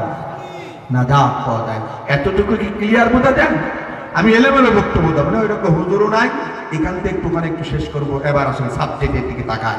আজকে খুতবার শুরুতে এদিকে তাকান। আজকে খুতবার শুরুতে আমি একটা আয়াত কালিমা তেলাওয়াত করেছি, খুব খেয়াল করেন। কোরআনের মধ্যে আছে কিনা, আবার কালকে চার দোকান গরম করেন না যে মাওলানা আব্দুল কাদের জিলানী এসেছিল, কোরআন হাদিসে কোনো কথা বলে নাই, যা বলে যে সব রাজনীতি। এমন লোক আমাদের দেশে আছে না? কিন্তু ওই ভাইটারে যদি বলা যায় তুমি আলিম থেকে ইয়া পর্যন্ত সই শুদ্ধ করে বা তুমি আলিম থেকে ইয়া পর্যন্ত বলো তো দেখি, দেখা যায় ভাই বলে যে ভাই আমি তা জানি না, কিন্তু কোরআনের মাহফিলে আলিমদের ভুল ধরার আবার উস্তাদ। কথা কান চার দোকান গরম করার উস্তাদ, যে আলিম থেকে ইয়া পর্যন্ত উচ্চারণ করতে পারে না, যারা চার দোকানে জাতির শ্রেষ্ঠ সন্তানদের কথাগুলো নিয়ে বিকৃত করে, সমালোচনা করে। আমি বলতে চাই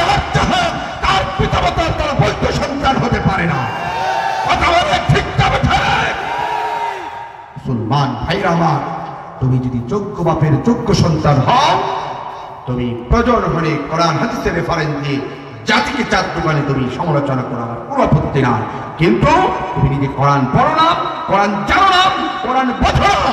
তুমি যখন জাতির শ্রেষ্ঠ সন্তানদের নিয়ে আলোচনা করো, আমরা ধরে নেব তুমি আবু জেহেলের উত্তরস্বরী, ফেরাউনের বংশের উত্তরস্বরী, নমরুদের উত্তরস্বরী। তুমি জাতির কি কথা বলে ঠিকঠাক ভাইরা? আসুন তাহলে আজকের আলোচনার শুরুতে খুতবাতে একটা আয়াত তেলাওয়াত করেছি, আমার দিকে তাকান। আয়াতটা হলো এই, আউযু বিল্লাহি মিনাশ শাইতানির রাজিম। স্বল্প সময় ছেড়ে দেবো, আমার দিকে তাকান, আয়াতের দিকে তাকান। তাফসীর শুরু হচ্ছে কি? তাফসীরুল কোরআন মাহফিল, আমাকে তাফসীর করতে হবে।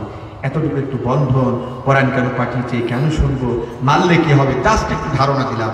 এবার মূল আলোচনা করতে যাচ্ছি। কষ্ট হবে আপনাদের? আপনারা কি ঘুমিয়ে গেছেন? তাহলে একটু তাকবীর দেন তো। নারে তাকবীর।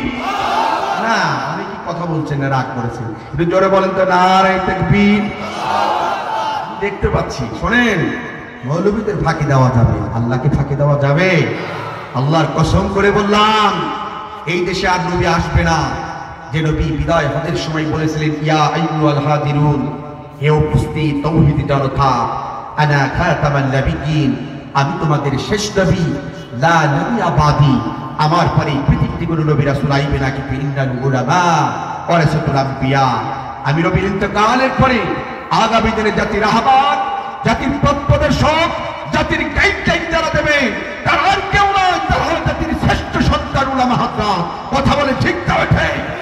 সেই উলামা হযরত যখন আপনাদের ভালো কিছু বলে, আপনারা চুপ করে বসে থাকেন, কোনো সমস্যা নাই, কিন্তু মনে রাখবেন এই জবানটা দিয়েছেন কে? জোরে বলেন দেখেন কে? সুবহানাল্লাহ বলেন না, আল্লাহু আকবার বলেন না, নারায়ে তাকবীর স্লোগান দেবেন না, তাহলে এই জবানের হক কি আদায় হবে? জবাব দেবেন আল্লাহর কাছে। খালি কি বিড়ি খাওয়ার জন্য জবান দিয়েছে? হ্যাঁ, খালি কি বিড়ি খাওয়ার জন্য দিয়েছে?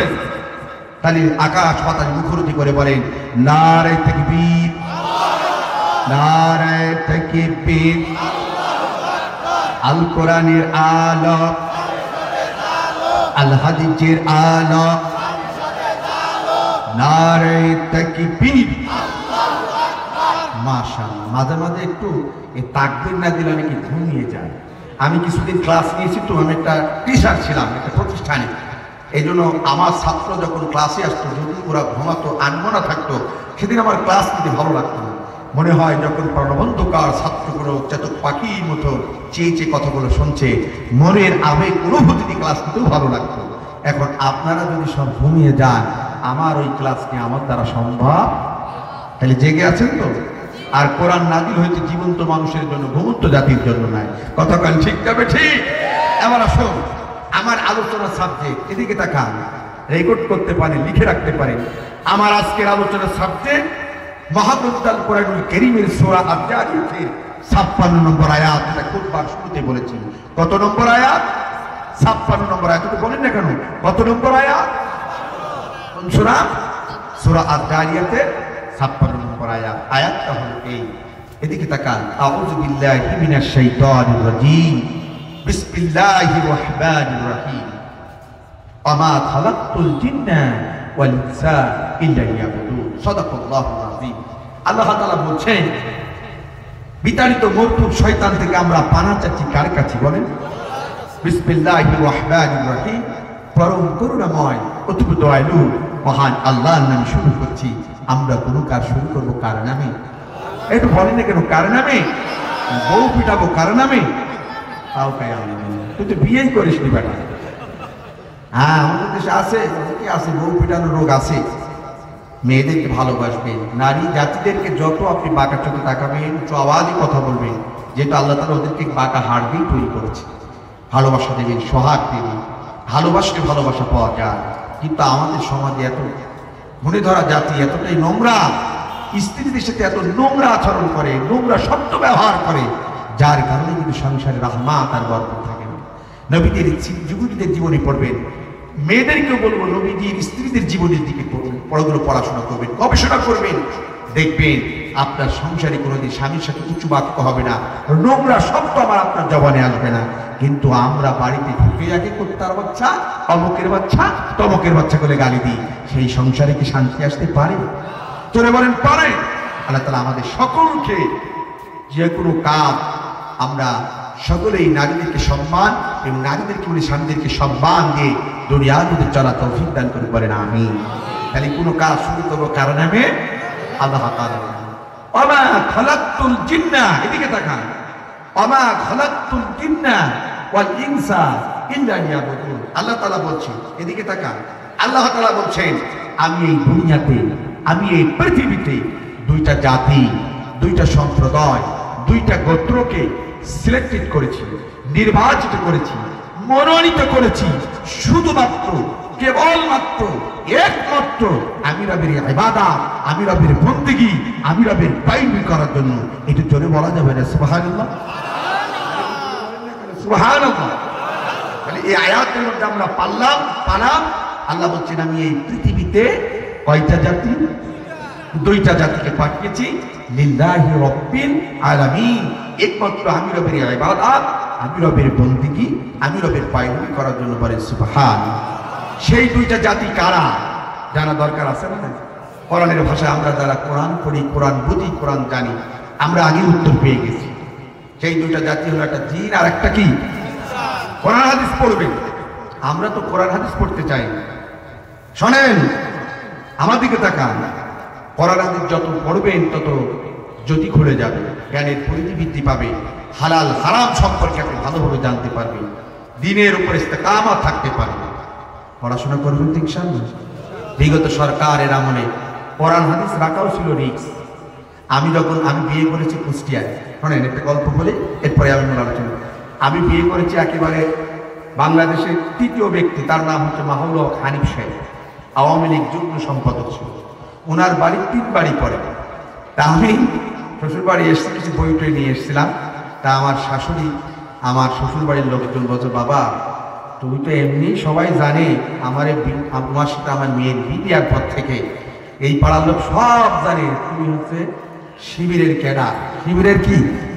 শিবিরের ক্যাডার। আমি যখন বিয়ে করি তখন হচ্ছে আওয়ামী লীগ সরকার গভর্নমেন্ট ক্ষমতায় আসলো। ভাইরা আমার, তাই এই জন্য তুমি বাপু এই বইটা আমাদের বাড়ির পাশে রেখো না, কখন কি হয়ে যায়। লোকজন তো ভালো নয়, হাজার জামাই হলেও দেখা যায় কখন কি ঘটে যায়। আমি বললাম আমি তো কোরআন শরীফ রেখেছি, তাফসির রেখেছি, এর জন্য কি সমস্যা? হ্যাঁ, আমরা এমনও দিন গেছে কত মানুষের বাড়িতে রেখেছি কোরআন শরীফ, বাড়িতে কিনে নিয়েছি অর্থ সহ বাংলা, সেইগুলোকে আমার দেশের কোরআনদার কিছু মিডিয়ার ভাইয়েরা হাইনাদের সাথে করে যে ওই কোরআন শরীফগুলো, নবীজির বাণী, সাহাবীদের জীবনীগুলোকে জঙ্গি বই বানিয়ে জাতির কাছে উপস্থাপনা করে মিথ্যা একটা মামলা দিয়ে তাকে দিনের পর দিন, রাতের পর রাত কারারুদ্ধ করে রেখেছি। এর থেকে দুঃখ আর হৃদয় বিদারকতা হতে পারে না। আমরা মুসলমান, আমাদের শ্রেষ্ঠ কিতাবের নাম কোরআন, সেই কোরআনুল কারীম রাখার অপরাধে, নবীজির বাণীগুলো রাখার অপরাধে যারা জাতির শ্রেষ্ঠ সন্তানদেরকে জঙ্গিবাদ বানিয়েছে, স্বাধীনতা বিরোধী বানিয়ে, রাজাকার আল বদর বানিয়ে মিথ্যা মামলা দিয়ে যারা কারারুদ্ধ করেছে, আমি মনে করি তারা আর কিছু হতে পারুক আর না পারুক, তারা পৃথিবীর মধ্যে সব থেকে বড় সৈন্যতা। কথা বলে ঠিক তবে কি? এর থেকে দুঃখজনক কথা কিছু হতে পারে না। আমি কি ভুল বললাম? আপনারা দেখেছেন আমাদের কোনো অপরাধ নাই, এরা কোরআন পড়ে, হাদিস পড়ে, এইগুলো নাকি জঙ্গি বই। আল্লাহ ওদেরকে হেদায়েত দিন, করেন আমিন। আমার দিকে তাকান, এই জন্য কোরআন পড়বে, কোরআন পড়লে জ্ঞানের পরিধি বাড়বে। তাহলে কয়টা জাতির কথা আল্লাহ কোরআনে বললেন? কোরআন মনে আছে, আমি কিন্তু বলি নাই। কয়টা?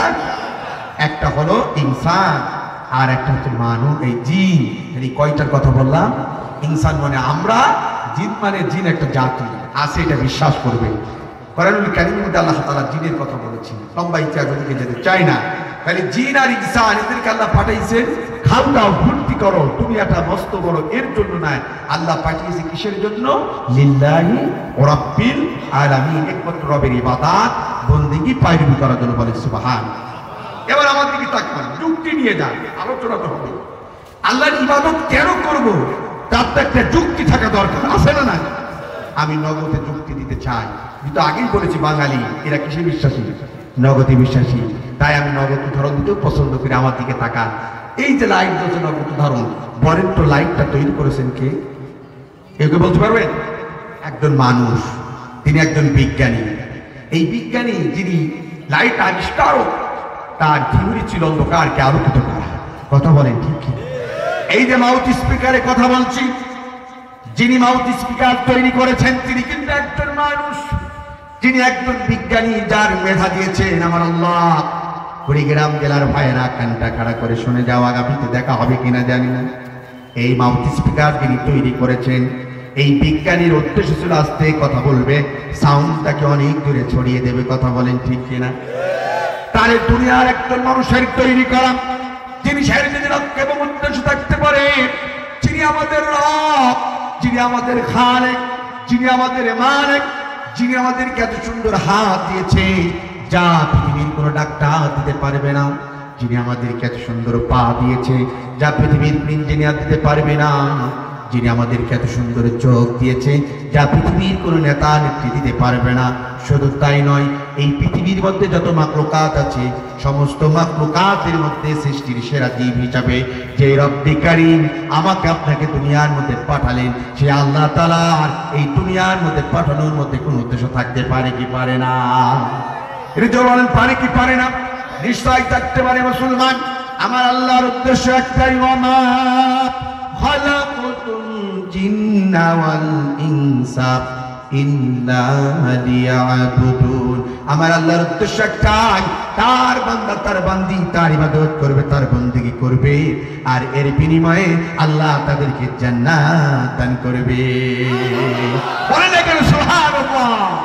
তাহলে ইবাদত করতে হবে আল্লাহ, এর কি যুক্তি পালা? আর অল্প একটু সময় আছে, থাকবেন না আপনারা? এদিকে তাকান। তাহলে ইবাদত করতে হবে, এটা জ্বলন্ত প্রমাণ আমরা পেলাম, কিন্তু আমরা ইনসান। এখন সেই আল্লাহর ইবাদত গুলো কি চেনা দরকার আছে না? না, এদিকে তাকান, এদিকে তাকান। আমরা তো এখন ইবাদত মনে করে নিয়েছি অন্তত পক্ষে সুদ খাওয়া, এটা তো ইবাদত। ইবাদত ও ঘুষ খাওয়া, এটা কি ইবাদত? ঠিক না? হ্যাঁ, ইবাদত তো এটা। চাঁদাবাজি করা, এরপরে মানুষ হত্যা করা, পরের মেয়ের উন্না ধরে টানা, ধর্ষণ করা, এগুলো তো ইবাদত মোটামুটি। মাদক সেবন করা, মাদক বিক্রি করা, এগুলো কি বাধা? এগুলো কি বাধা? এগুলো করে কারা? একটু জবাব দিন, করে কারা? হ্যাঁ, মানুষ। কেন আপনারা সাক্ষী দিলেন মসজিদের সামনে, সভাপতির সামনে, অতিথির সামনে যে আল্লাহ মানুষকে পাঠিয়েছে ইবাদত করার জন্য। সুদ এটা তো হারাম কাজ, যার সর্বনিম্ন গুনাহ হলো নিজের আপন মায়ের সাথে জিনা করা। নাউজুবিল্লাহ বলবেন না? আজ আমরা সেই সুদকে ইবাদতের মতন করে নিয়েছি। প্রতিটা মুসলমানের ঘরে ঘরে আজ সুদ উৎসবের মতন আজকে উদযাপন করা হচ্ছে। কথা বলেন ঠিক না বেঠিক? কথা বলেন ঠিক না বেঠিক? অথচ এই সুদের বিরুদ্ধে বাংলাদেশে ইসলামী মূল্যবোধে ব্যক্তিত্ব কিছু মানুষ এদেশের মানুষদেরকে সুদের হাত থেকে বাঁচানোর জন্য জাতি, ধর্ম, বর্ণ নির্বিশেষে সকলের কল্যাণের জন্য একটি ব্যাংক প্রতিষ্ঠা করেছিল। তার নাম হলো ইসলামী ব্যাংক। জোরে বলেন কি ব্যাংক? একটু নাম শুনে যান। কি ব্যাংক? একমাত্র বাংলাদেশের সর্বপ্রথম শরিয়া ভিত্তিক একটি ব্যাংক চালু করেছিল আমার পরিবার ভাইরা। শাহাদাতের তামান্না নিয়ে তারা দুনিয়া থেকে চলে গেছে। মীর কাসেম আলী ভাইয়ের স্বপ্ন ছিল এ জাতি যেন ধর্ষণের মতো জঘন্যতম পাপ সে যেন তার কলঙ্ক লেপন না হয়। তিনি চেয়েছিলেন এই মানুষটিকে সুদের হাত থেকে বাঁচানোর জন্য সুদ ভিত্তিক সমাজ ব্যবস্থাকে কবর দিয়ে জাকাত ভিত্তিক সমাজ ব্যবস্থা প্রতিষ্ঠা করার একটি দিব্য স্বপ্ন নিয়ে তারা প্রতিষ্ঠা করল। তিল করে নিজেদের অর্থ দিয়ে, সবচেয়ে মেধা দিয়ে, চক্রান্ত দিয়ে ইসলামী ব্যাংক। কিন্তু হাই জাকাত এই দেশের ব্যাংক ডাকাতিরা, লুটেরা আমার পরিবার টুকরা ভাইদের স্বপ্নেও ব্যাংকটা তারা দীর্ঘদিন কেড়ে নিয়েছিল 17টি বছর। কথা বলেন, কথা বলেন ঠিক কিনা? এত লুটতরাজ, এত কিছু করার পরও গোটা ওয়ার্ল্ডের 100 ব্যাংকে 1000 ব্যাংকের র্যাঙ্কিংয়ে ইসলামী ব্যাংক তার সুনাম অর্জন ধরে রেখেছিল। এবং বাংলাদেশের যতগুলো ব্যাংক ছিল এত কিছু করার পরও শুধু আমাদের কিছু আল্লাহওয়ালা তিনি ভাই এই প্রতিষ্ঠানে ছিল, আর আল্লাহর কাছে দোয়া ছিল বিধায় নাম্বার 1 এর র্যাঙ্কিংয়ে 17টি বছরের মধ্যে কেউ কেড়ে নিতে পারে না। আলহামদুলিল্লাহ বলুন, জোরে বলবেন না আলহামদুলিল্লাহ? এই ব্যাংক যারা প্রতিষ্ঠা করেছিল সুদের হাত থেকে বাঁচানো। তাহলে সুদ এটা ইবাদত নাই, কিন্তু আমাদের দেশে আসে না। বলেন না কেন আসে না? ঘুষ ইবাদত, এইগুলো করে মানুষ, মানুষ হত্যা করে মানুষ। অথচ আল্লাহ বলছে তোমাদেরকে এর জন্য পাঠাই না, আমি পাঠিয়েছি কিসের জন্য? এবার আমার দিকে তাকান। এখন অনেকে বলতে পারেন হুজুর এইগুলো তো হারাম কাজ, এইগুলো ইবাদত নাই। কোনগুলো ইবাদত আমরা তরুণী মানুষ একটু বলে দিলে ভালো হয়। কানটা খাড়া করে একটু কথা শুনে যান। আমরা জানি ইবাদত বলতে বুঝি নামাজ, ইবাদত বলতে বুঝি হজ, ইবাদত বলতে বুঝি যাকাত, ইবাদত বলতে বুঝি পর্দা, ইবাদত বলতে বুঝি পিতামাতার খেদমত, ইবাদত বলতে বুঝি রমজানের রোজা, ইবাদত বলতে বুঝি আমরা ইসলামী হুকুমত ইকামতের দিন প্রতিষ্ঠা করার কথা বলেন, ঠিক কিনা? আমরা জানি এইগুলো হলো ইবাদত আর এগুলো হারাম কাজ। কিন্তু এই সমাজে মানুষগুলো আজকে কেন যেন হারাম কাজগুলোর প্রতিযোগিতা করছে, আর ভালো মানুষ যেই ভালো কাজগুলোর কথা আল্লাহ বলেছে সেই কাজগুলো সমাজের মানুষ আজকে কম করছে, কথা বলেন ঠিক কিনা? এবার আমার দিকে তাকান। অনেকেই প্রশ্ন করতে পারেন হুজুর বুঝলাম আল্লাহ ইবাদতের জন্য পাঠিয়েছে, কোরআনুল কারীমের মধ্যে অসংখ্য ইবাদতের কথা আল্লাহ তাআলা বলেছে। একজন ইমানদার আমানতু বিল্লাহ, আল্লাহর প্রতি ঈমান আনার পরে একজন মুসলমান তার জীবনের কোন ইবাদতটাকে করা দরকার এমন কোন কথা কি কোরআন হাদিসে আছে? একটু বলে দিলে ভালো হয়। আমার দিকে তাকান। তাও আল্লাহ তাআলা বলে দিলেন, বান্দা এই দুনিয়ার মধ্যে যত ইবাদতের কথা বলেছি, একজন মুসলমান আমার প্রতি ঈমান আনার পরে তার জীবনের প্রথম নাম্বার ইবাদত হবে ওয়াকিমুস সালাত, দৈনন্দিন স্রষ্টার সান্নিধ্যের জন্য এ মসজিদ অবনত করে ওই মসজিদে গিয়ে 5 বার হাজিরা দেওয়া। এখন অনেকে বলতে পারেন হুজুর এত ইবাদত থাকতে আল্লাহ নামাজের কথা কেন বললেন? আল্লাহ তো একজন মুসলমানের ঈমান আনার পরে জিহাদের কথা বলতে পারতেন, সর্বপ্রথম হজের কথা বলতে পারতেন, যাকাতের কথা বলতে পারতেন, পর্দার কথা বলতে পারতেন, ইসলামী আন্দোলনের কথা বলতে পারতেন। আল্লাহ তা না বলেন একজন মুসলমান আল্লাহর প্রতি ঈমান আনার পরে নামাজের কথা কেন বললেন? এর কি কোনো যুক্তি আছে? আমার দিকে তাকান। হ্যাঁ, এরও একটা যুক্তি আছে। যুক্তিটা হলো এই, আজ দুনিয়ার মধ্যে কত দল, কত নেতা, কত কর্মী আছে না নাই? কুড়িগ্রাম জেলার ভাইরা আমার, কিয়ামতের ময়দানে আমার আল্লাহর কাছে এত দল, এত নেতা, এত কর্মী থাকবে না। আমার আল্লাহর কাছে কিয়ামতের ময়দানে দল হবে 2টা। একটু আওয়াজ দিয়ে বলেন কয়টা? 2টা। একটা দলের নাম হবে হিজবুল্লাহ, তারা হবে আল্লাহর দল, তারা হবে জান্নাতি। আর একটা দলের নাম হবে হিজবুশ শয়তান, শয়তানের দল, তারা হবে জাহান্নামী। তাহলে দল পেলাম কয়টা? এদিকে তাকান, দল পেলাম কয়টা? কিয়ামতের ময়দানে আল্লাহ তাআলা ডাক দিয়ে বলবে, যা যারা জান্নাতে জান্নাতে চলে যা, জাহান্নামীরা জাহান্নামের মধ্যে চলে যা। এই কুড়িগ্রাম জেলার ভাইরা, জান্নাতীরা জান্নাতের মধ্যে চলে যাবে, জাহান্নামের মানুষগুলো চলে যাবে জাহান্নামের মধ্যে।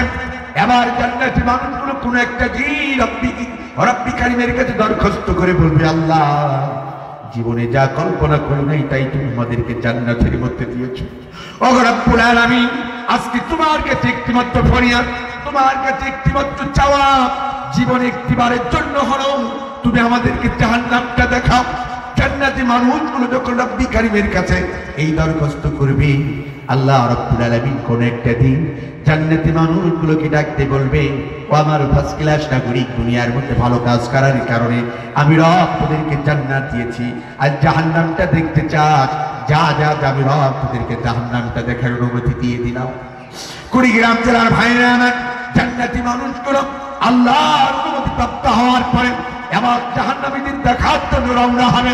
জাহান্নামের গেটের সামনে যখন যাবে, জাহান্নামের ফেরেশতারা জান্নাতি মানুষগুলোকে দেখে তাড়াতাড়ি জাহান্নামের গেটটা খুলে দিবে।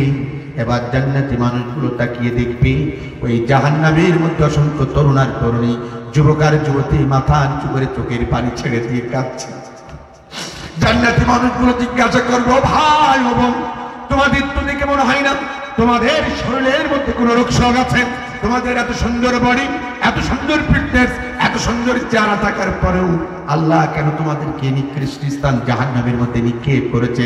আমরা জানতে চাই। কুড়িগ্রাম জেলার ভাইয়েরা, হৃদয়ের কান খাড়া করে শুনে যাও।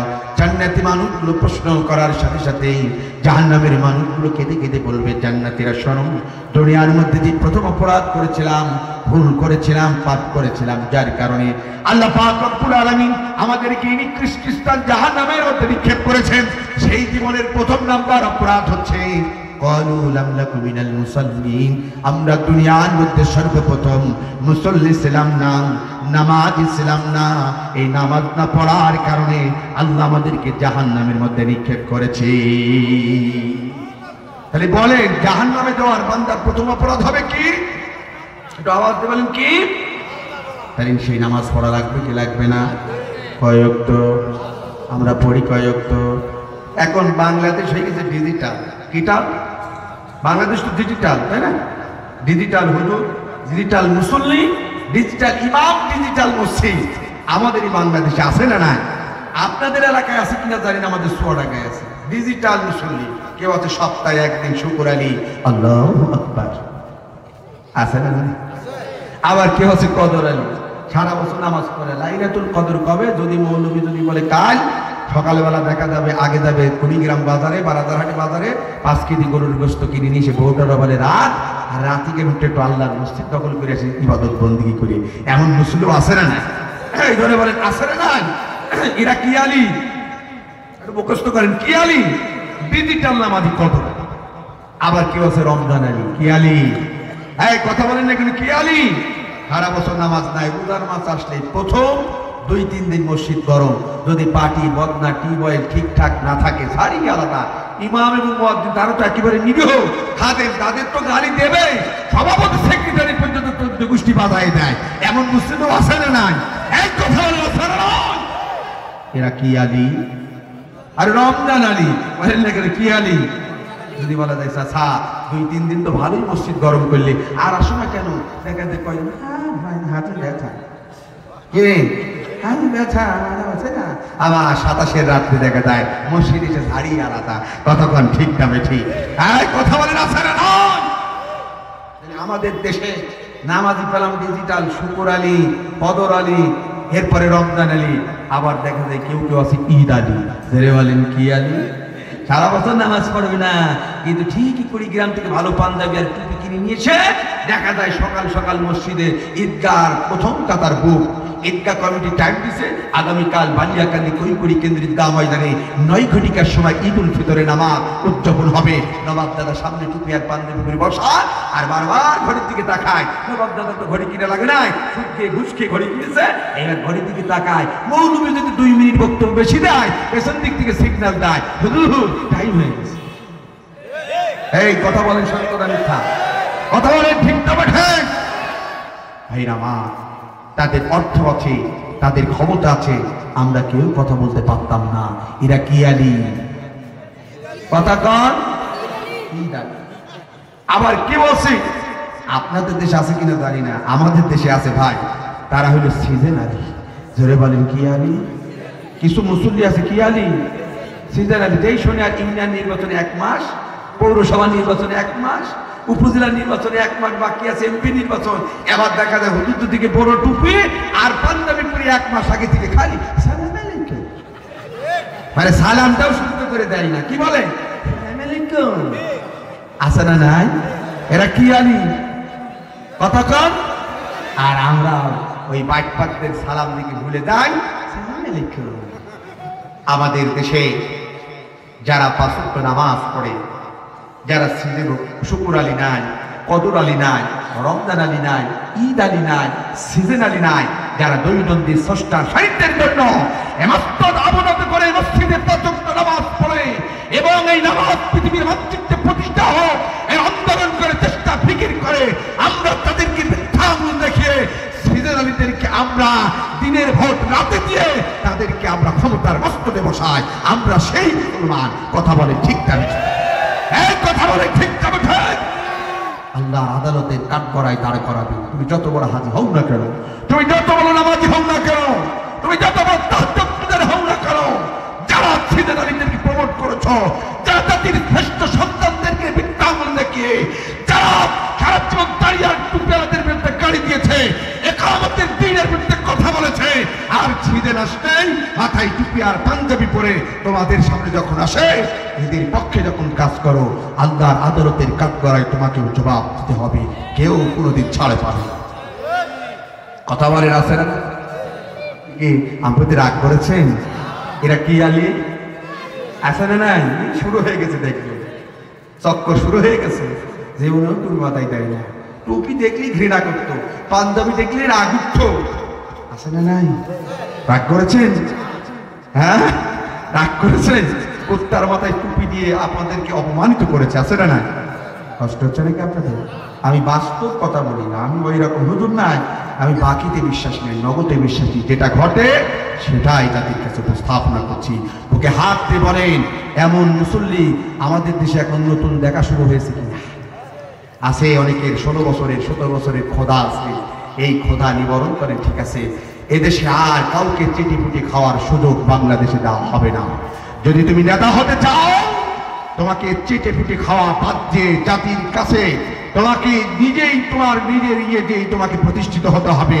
কোন চেটে পুটে হাট ঘাট মাঠ খাওয়ার টেন্ডারবাজি করার যদি চিন্তা ফিকিরে নিতে করে নেতৃত্বে আছো, জনগণ তোমাদেরকে উচিত শিক্ষা দেবে। কথা বলেন ঠিক কিনা? ভাইরা আমার দিকে তাকান, তাহলে আমরা নামাজি পেলাম শুকুর আলী, কদর আলী, রমজান আলী, ঈদ আলী, তারপরে কি সিজেল আলী। আবার আমাদের দেশে আর একটা গ্রুপ আছে, ওদের আবার নামাজ কালাম লাগে না। আপনাদের এলাকায় আছে কিনা জানি না, আমি কুষ্টিয়ায় লেখাপড়া করেছি, ওদের একটা মাজার আছে, লালন ফকিরের মাজার। এক পীর দেখি প্রসাদ করার পর পানি নিল। তাই বলে বাবাজি পানি না নেওয়ার কারণ কি? আমার বলছে, হুজুর মৌলভী তুমি কি জানো না মাসালা? কি মাসালা? ওই ফোরাত নদীর তীরে এজিদের সাথে ইমাম হুসাইন রাদিয়াল্লাহু তাআলা নবীর বংশকে পানি পান করতে দেয়। এজিদের বংশ, যেই নবীর বংশ ফোরাত নদীর তীরে পানির অভাবে মারা গেছে, সেই পানি আমরা এই জায়গায় ঠেকাই কেমনি? এই জন্য সে পানি ব্যবহার এরম ভণ্ড আমাদের দেশে আছে না? তাদের দেখলেই বোঝা যায় বিশাল বড় বড় মানুষ, সারাদিন খাই গাঁজা, নাম দিয়েছি গাঁজা বাবা, নামাজ কালাম লাগে না, ন্যাংটা বাবার মুরিদ হলে এমনও আমাদের দেশে আছে না? আছে না নাই? এই বাংলাদেশে বিগত 17টি বছর তাদেরকে প্রমোট করেছে। বাংলাদেশে দরগা মাদার ফেডারেশন খুলে এদেশের ভুয়া অনেক পীর এই বাংলাদেশে জন্মগ্রহণ করেছে। কিন্তু আমরা হকপন্থী পীরদেরকে শ্রদ্ধা করি, সম্মান করি, যাদের দরবারে গেলে মানুষের ঈমান বেড়ে যায়, রাসূলের সুন্নাত ফুকে আসে, মাথায় টুপি আছে, সুন্নতি লিবাস আছে, আমরা তাদেরকে সালাত করি। কিন্তু এই বাংলাদেশে এমন কিছু আমরা পীর দেখেছি যারা নামাজ পড়ে না, তার মুরিদানরাও নামাজ পড়ে না, বরঞ্চ নামাজের বিরোধিতা করে। কথা বলে ঠিক ভাইরা মা, কষ্ট হচ্ছে?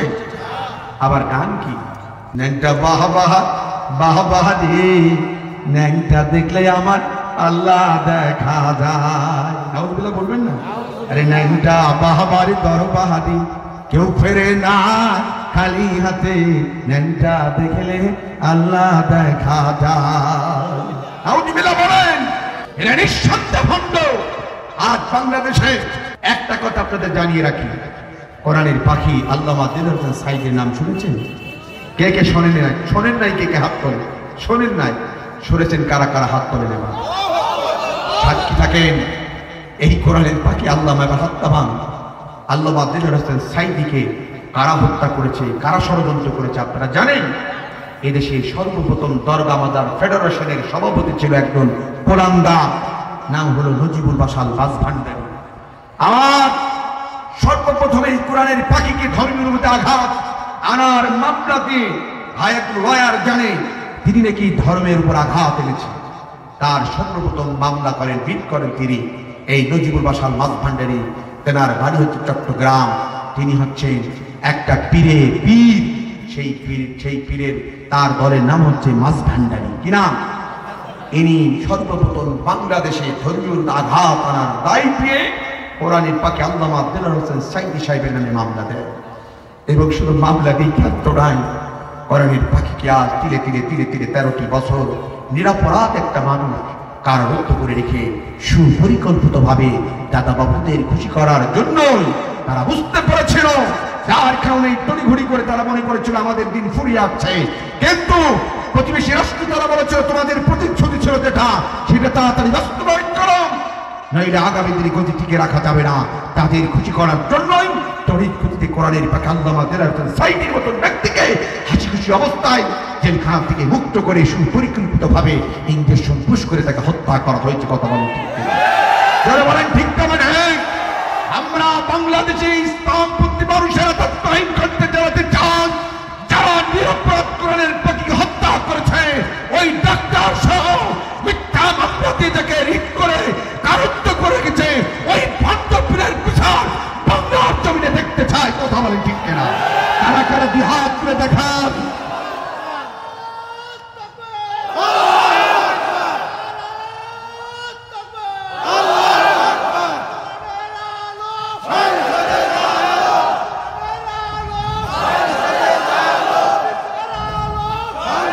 আমার ভাইরা, আপনাদের কি কষ্ট হয়? এদেশে চোর ঘুরে বেড়ায়, লুটটা ঘুরে বেড়ায়, গুন্ডা ঘুরে বেড়ায়, বদমাইশ ঘুরে বেড়ায়, ধর্ষণকারী ঘুরে বেড়ায়। এমনকি আপনাদের মেসেজ দিয়ে যায়। জাহাঙ্গীরনগর বিশ্ববিদ্যালয়ের একজন কোলাঙ্গার, যার নাম ছিল জসিমউদ্দিন মানিক। ইতিহাস আপনাদের জানা থাকা দরকার। এগুলো রাখবেন মনে। 100 নারী নির্যাতন করার পরে এদেশের একটি বৃহত্তম ছাত্র সংগঠনের দাবিদার, তারা মিষ্টি বিতরণ করে ফুলের মালা করাইকে ক্যাম্পাসে কোলাঙ্গারকে ঘুরে তাকে বাহবা দিয়েছিল। যে দেশে তথ্য প্রমাণ সহ অনেক ধর্ষণকারী রিপোর্ট থাকার পর তাদের বিচার বাংলার জমিনে হয় নাই, তাদেরকে প্রশংসিত করা হয়েছে, পুরস্কৃত করা হয়েছে। অথচ কোরআনের প্রতি একজন যিনি কোরআনের দায়ী আল্লাহ, 50 বছর যিনি কোরআনের দাওয়াত দিয়ে জাতিকে ইসলামের সুশীতল পতাকা দেওয়ার আহ্বান করেছে, তাকে মিথ্যা ধর্ষণকারী বানিয়ে দিনের পর দিন কারারুদ্ধ করে রেখেছিল। কথা বলেন ঠিক? ভাইরা আমার, আজ আমাদের বুকের মধ্যে খুব রক্তের খরচতা বয়ে যাচ্ছে। মানুষটিকে হারিয়ে অনেকেই পাকরুদ্ধ হয়ে পড়েছিল। কথা বলেন ঠিক না বেঠিক? আমার ভাইরা, আমার ওদিকে যেতে চাই না, আমার দিকে তাকান। তাহলে আমরা পেলাম ডিজিটাল নামাজি শুকর আলী, কদর আলী, রমজান আলী, ঈদ আলী। আবার আমাদের দেশে আর একটা গ্রুপ বের হয়েছে নতুন করে, তারা কয় নামাজ কালাম লাগবে না, জিকির করো, জিকির করলে কলব পরিষ্কার হবে আর আল্লাহ তাআলা এমনি তোমাদের জান্নাত দেবে। আছে না? না, আমি জিকিরকে শ্রদ্ধা করি, এদিকে তাকান, ভুল বলবেন না। জিকিরকে শ্রদ্ধা করি, সম্মান করি। জিকির করলে কলব পরিষ্কার হয়, 100% সত্য। মনের তৃপ্তি পাওয়া যায়, খোরাক পাওয়া যায়। মনে মনে একা একা আল্লাহকে ডাকবেন, হৃদয়টা ভালো লাগবে, মনটা ফ্রেশ হবে, মনটা হালকা হবে। আমার কথা না, এটা আল্লাহ তাআলারই কথা। কিন্তু মুসলমান, কয়েকদিন আগে আমরা দেখলাম এই বাংলাদেশে এমন জিকিরের আবির্ভাব হয়েছে যা শরীয়তেও নাই, ইসলামেও নাই। কথা কোন ঠিক না বেটি? এমন জিকির, কেউ কেউ বলছে বসেন বসেন, বৈশা যান শাহালি বাবা।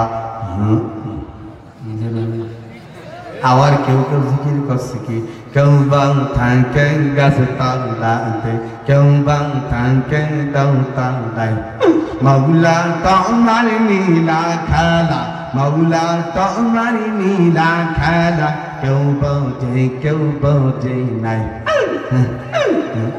আছে না নাই? কুড়িগ্রাম জেলার ভাইয়েরা, আগামী দিনে তাকে হবে কিনা জানি না, তবে আমি বলতে চাই, আল্লাহকে যদি পাইতে চাও, আল্লাহকে যদি ডাকতে চাও, আল্লাহর নামটা নিয়ে তামাশা করা যাবে না। সত্যি যদি ডাকতে চাও, সহি শুদ্ধ করে উচ্চারণ করো, সুবহানাল্লাহ, আলহামদুলিল্লাহ, লা ইলাহা ইল্লাল্লাহ, আল্লাহু আকবার। জোরে বলেন ঠিক না বেঠিক? আরো জোরে বলেন ঠিক না বেঠিক? এই হুকুর করে কোনোদিন আল্লাহ পাওয়া যায় না। আর এই হুকুর কারীদের দরবারকে গুড়িয়ে দেয় না, তাদেরকে কেউ রিমান্ডে নেয় না, তাদেরকে কেউ জেলে দেয় না। অথচ যারা 5 ওয়াক্ত নামাজ পড়ে, নামাজ কাবার আন্দোলন করে, সেই শুদ্ধ করে আল্লাহকে ডাকে, তাদেরকে নির্যাতন, নিপীড়ন, স্টিমুলা চালানো হয়েছে। কথা বলে ঠিক কি মুসলমান ভাইরা? তাহলে আমি বলতেছিলাম, ওয়াজ মনে আছে? আমাদেরকে পাঠিয়েছে 2টা জাতিকে আল্লাহ কিসের জন্য? এবারে বলেন, ইবাদত করার জন্য। আমরা ইনসান, আমরা ইবাদত করবো কার? ওই আল্লাহর ইবাদতের মধ্যে বান্দার জীবনের প্রথম ইবাদত হবে কি? একটু বলেন না, কেন কি? নামাজ। কেন নামাজ পড়বো? জাহান্নামে যারা যাবে, এদের প্রথম অপরাধ তারা স্বীকার করবে, ক্বালু লাম নাকু মিনাল মুসাল্লিন, আমরা দুনিয়াতে মুসল্লি ছিলাম, এই অপরাধে আল্লাহ আমাদেরকে জাহান্নামে দিয়েছে। তাহলে আমরা শুকর আলী হব না, কদর আলী হব না, রমজান আলী হব না, ঈদ আলী হব না, সিজন আলী হব না, আমরা কি আলী হব?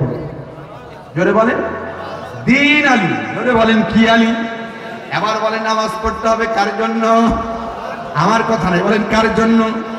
এমপি হওয়ার জন্য, চেয়ারম্যান হওয়ার জন্য, মন্ত্রী হওয়ার জন্য, প্রধানমন্ত্রী হওয়ার জন্য। আমাদের দেশে এমনও নামাজি দেখেছি, নির্বাচনের আগে এসে মাথায় পট্টি বাঁধে, হাতের তসবি নাই, জনগণকে বোঝায় আমার মতন আল্লাহওয়ালা রাবিয়া বসরি ফাতেমা ওদের চরিত্রের মতন আমার চরিত্র কতক্ষণ ঠিক কিনা আছে না নাই?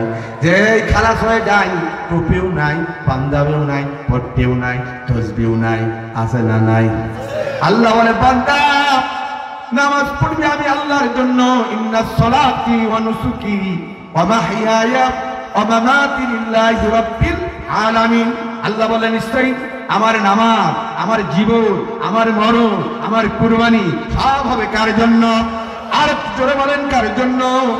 আমার জীবন, আমার মরণ, আমার বন্দেগী। ইয়া ইলাহি, ইয়া ইলাহি কবুল করো আমার বন্দেগী, আমার জীবন, আমার মরণ, আমার বন্দেগী। আল্লাহু আকবার। আমার জীবন, আমার মরণ, আমার নামাজ সব হবে কার জন্য?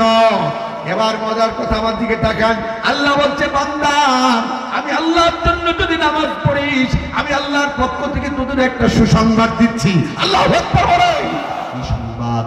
আল্লাহ বলতে যারা আমি আল্লাহর জন্য নামাজ পড়বে তাদের জন্য সুসংবাদ, ইন্নাস সালাতা তানহা আনিল ফাহশাই ওয়াল মুনকার। নিশ্চয় যারা আমি আল্লাহর জন্য নামাজ পড়বে, আমি আল্লাহ তাআলা তাদের দুনিয়ার মধ্যে যাবতীয় পাপাচার, অন্যায়, খারাপ কাজ, অশ্লীল কাজ সব কাজ থেকে আমি আল্লাহ তাকে হেফাজত করব। সুবহানাল্লাহ বলে। কিন্তু মজার একটা কথা লুকিয়ে আছে তাফসীরের মধ্যে, যে আল্লাহকে নামাজ, আল্লাহকে খুশি করার জন্য নামাজ পড়বে, ওরা জনগণের সম্পদ জীবনে কোনোদিন মেরে খাবে? এই তোরা বলেন মেরে খাবে? আর জ্বলন্ত প্রমাণ আমি আপনাদেরকে দিতে চাই। জাহানের প্রেসিডেন্ট ওমরের নাম কোনোদিন শুনেছেন? খলিফাতুল মুসলিমিন হযরত ওমর ফারুক রাদিয়াল্লাহু তাআলার স্ত্রী কোনো একদিন রাতের বেলায় থেকে বলছে, আমিরুল মুমিনিন প্রতিটা ঈদ আসে, সকলের বাচ্চাগুলো নতুন কাপড় পরিষ্কার ময়দানে যান।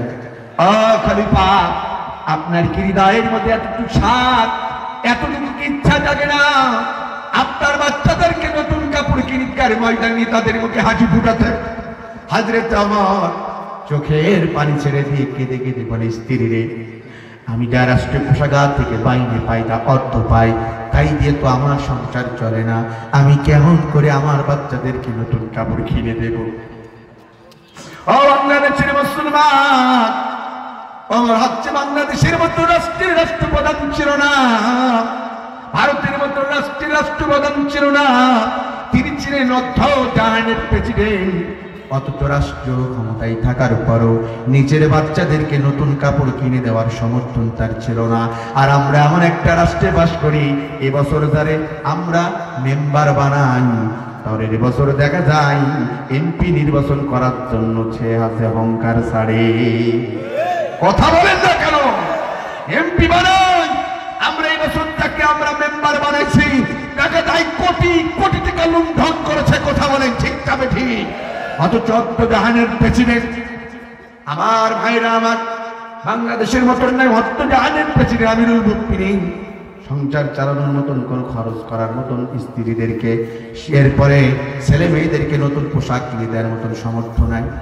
এরপর স্ত্রী ডাকতে বলছে, শেষ বক্তব্য বেটাই, এরপর স্ত্রী ডাকতে বলছে, স্বামী গো, আমি বাচ্চাদের মা হিসাবে আপনার কাছে একটা আবদার রাখতে চাই। বলে বলো কি বলতে চাও? আপনাকে তো মাসকেলি রাষ্ট্র কোষাগার থেকে একটা মাইনে দেয়, স্যালারি দেয়। ও খলিফা, এবারের মতন কি এক মাসের অগ্রিম বেতন কি বাচ্চাদের জন্য রাষ্ট্রীয় কোষাগার থেকে নেওয়া যায় না? আমি মা হিসাবে আপনার কাছে আবদার করলাম, যদি সম্ভব হয় এক মাসের অগ্রিম বেতন নিয়ে আপনার বাচ্চাদেরকে নতুন কাপড় কিনে ঈদগাহ ময়দানে তাদের মুখে হাসি ফুটাবে। হযরত ওমর ফারুক রাদিয়াল্লাহু তাআলা স্ত্রীর কথা শুনে তৎকালীন যুগে তার অর্থ মন্ত্রণালয়ে যিনি দায়িত্ব ছিলেন তার নাম ছিল হযরত আবু উবাইদা। ইনি ছিলেন ওমরের রাষ্ট্রের অর্থমন্ত্রী। ইনার কাছে একটা রাষ্ট্রপ্রধান, দেখেন কত সুন্দর ভদ্র, আসসালামু আলাইকুম ওয়া রাহমাতুল্লাহি ওয়া বারাকাতুহু। ভাই অর্থমন্ত্রী আবু উবাইদা, আমি জাহানের প্রেসিডেন্ট ওমর বলতেছি, আমার বাচ্চারা ছিঁড়া কাপড়িকার ময়দানে যায়, আমি বাবা হয়ে তাদেরকে কোনো পোশাক কিনে দেওয়ার মতন সামর্থ্য আমার নাই, কোনো ঈদে তাদেরকে খুশি করাতে পারি না। এবার তার মায়ের একটা স্বপ্ন দেখেছে, তোমরা তো আমাকে মাস গেলে একটা স্যালারি দাও, মাইনে দাও, একটা মাসের বেতন দিতে, অগ্রিম আমাকে দিতে, আমার বাচ্চাদেরকে নতুন কাপড় কিনকারী মহিলাকে তাদের মুখে হাসি ফোটাতাম। এটি অমর বলতেছে। পত্র লেখার পরে পত্রবাহকের হাতে ধরাই দিলেন, যান এটা আমার অর্থমন্ত্রী হযরত ওমরের কাছে পৌঁছাই দিবা, এটা আমার অর্থমন্ত্রী আবু উবাইদার কাছে তুমি পৌঁছাই দিবা। খুব খেয়াল করে শুনুন শেষ বক্তব্য মুসলমান। হযরত ওমর ফারুক রাদিয়াল্লাহু তাআলার পত্রবাহক ওমরের পত্রটা নিয়ে চলে গেলেন সোজা অর্থমন্ত্রীর কাছে। সালাম দিয়ে বললেন, আমিরুল মুমিনিন আপনাকে একটা পত্র দিয়েছে, এই নিন। অর্থমন্ত্রী হাতটা বাড়াই দিলেন, পত্রটা নিলেন। এবার পত্রটা খুললেন, খোলার পরে দেখলেন ওমর রাদিয়াল্লাহু তাআলা বাচ্চাদেরকে নতুন কাপড় কিনে দেওয়ার জন্য 1 মাসের অগ্রিম স্যালারি চেয়েছে। হযরত আবু উবাইদা পত্রটা পেয়ে চোখের পানি চঞ্চল করে আর মনে মনে কল্পনা করে, আহারে ওমরের মতো রাষ্ট্রনায়ক, এই রাষ্ট্রের কোষাগার থেকে যিনি অর্থ খরচ করে, ওমরের সামনে কথা বলার কোনো লোক ছিল না। এরপরও আমার মতো নগণ্য একটা অর্থমন্ত্রীর কাছে 1 মাসের অগ্রিম বেতন চাই। পত্রটা পড়ার পরে চোখে পানি রাখতে পারে না, তত্তর করে পানি পড়ে। মনে মনে কল্পনা করে, আহারে ওমর যতই রাষ্ট্রপ্রধান হন না কেন, এটা তো জগনের সম্পদ। এই অর্থ হেফাজতের জন্য, রক্ষণাবেক্ষণের জন্য রাষ্ট্রের মানুষ আমাকে দায়িত্ব দিয়েছে। ওমর যতই 1 মাসের অগ্রিম বেতন চাক না কেন, আমি তাকে দেব না, 2টা শর্ত ছাড়া।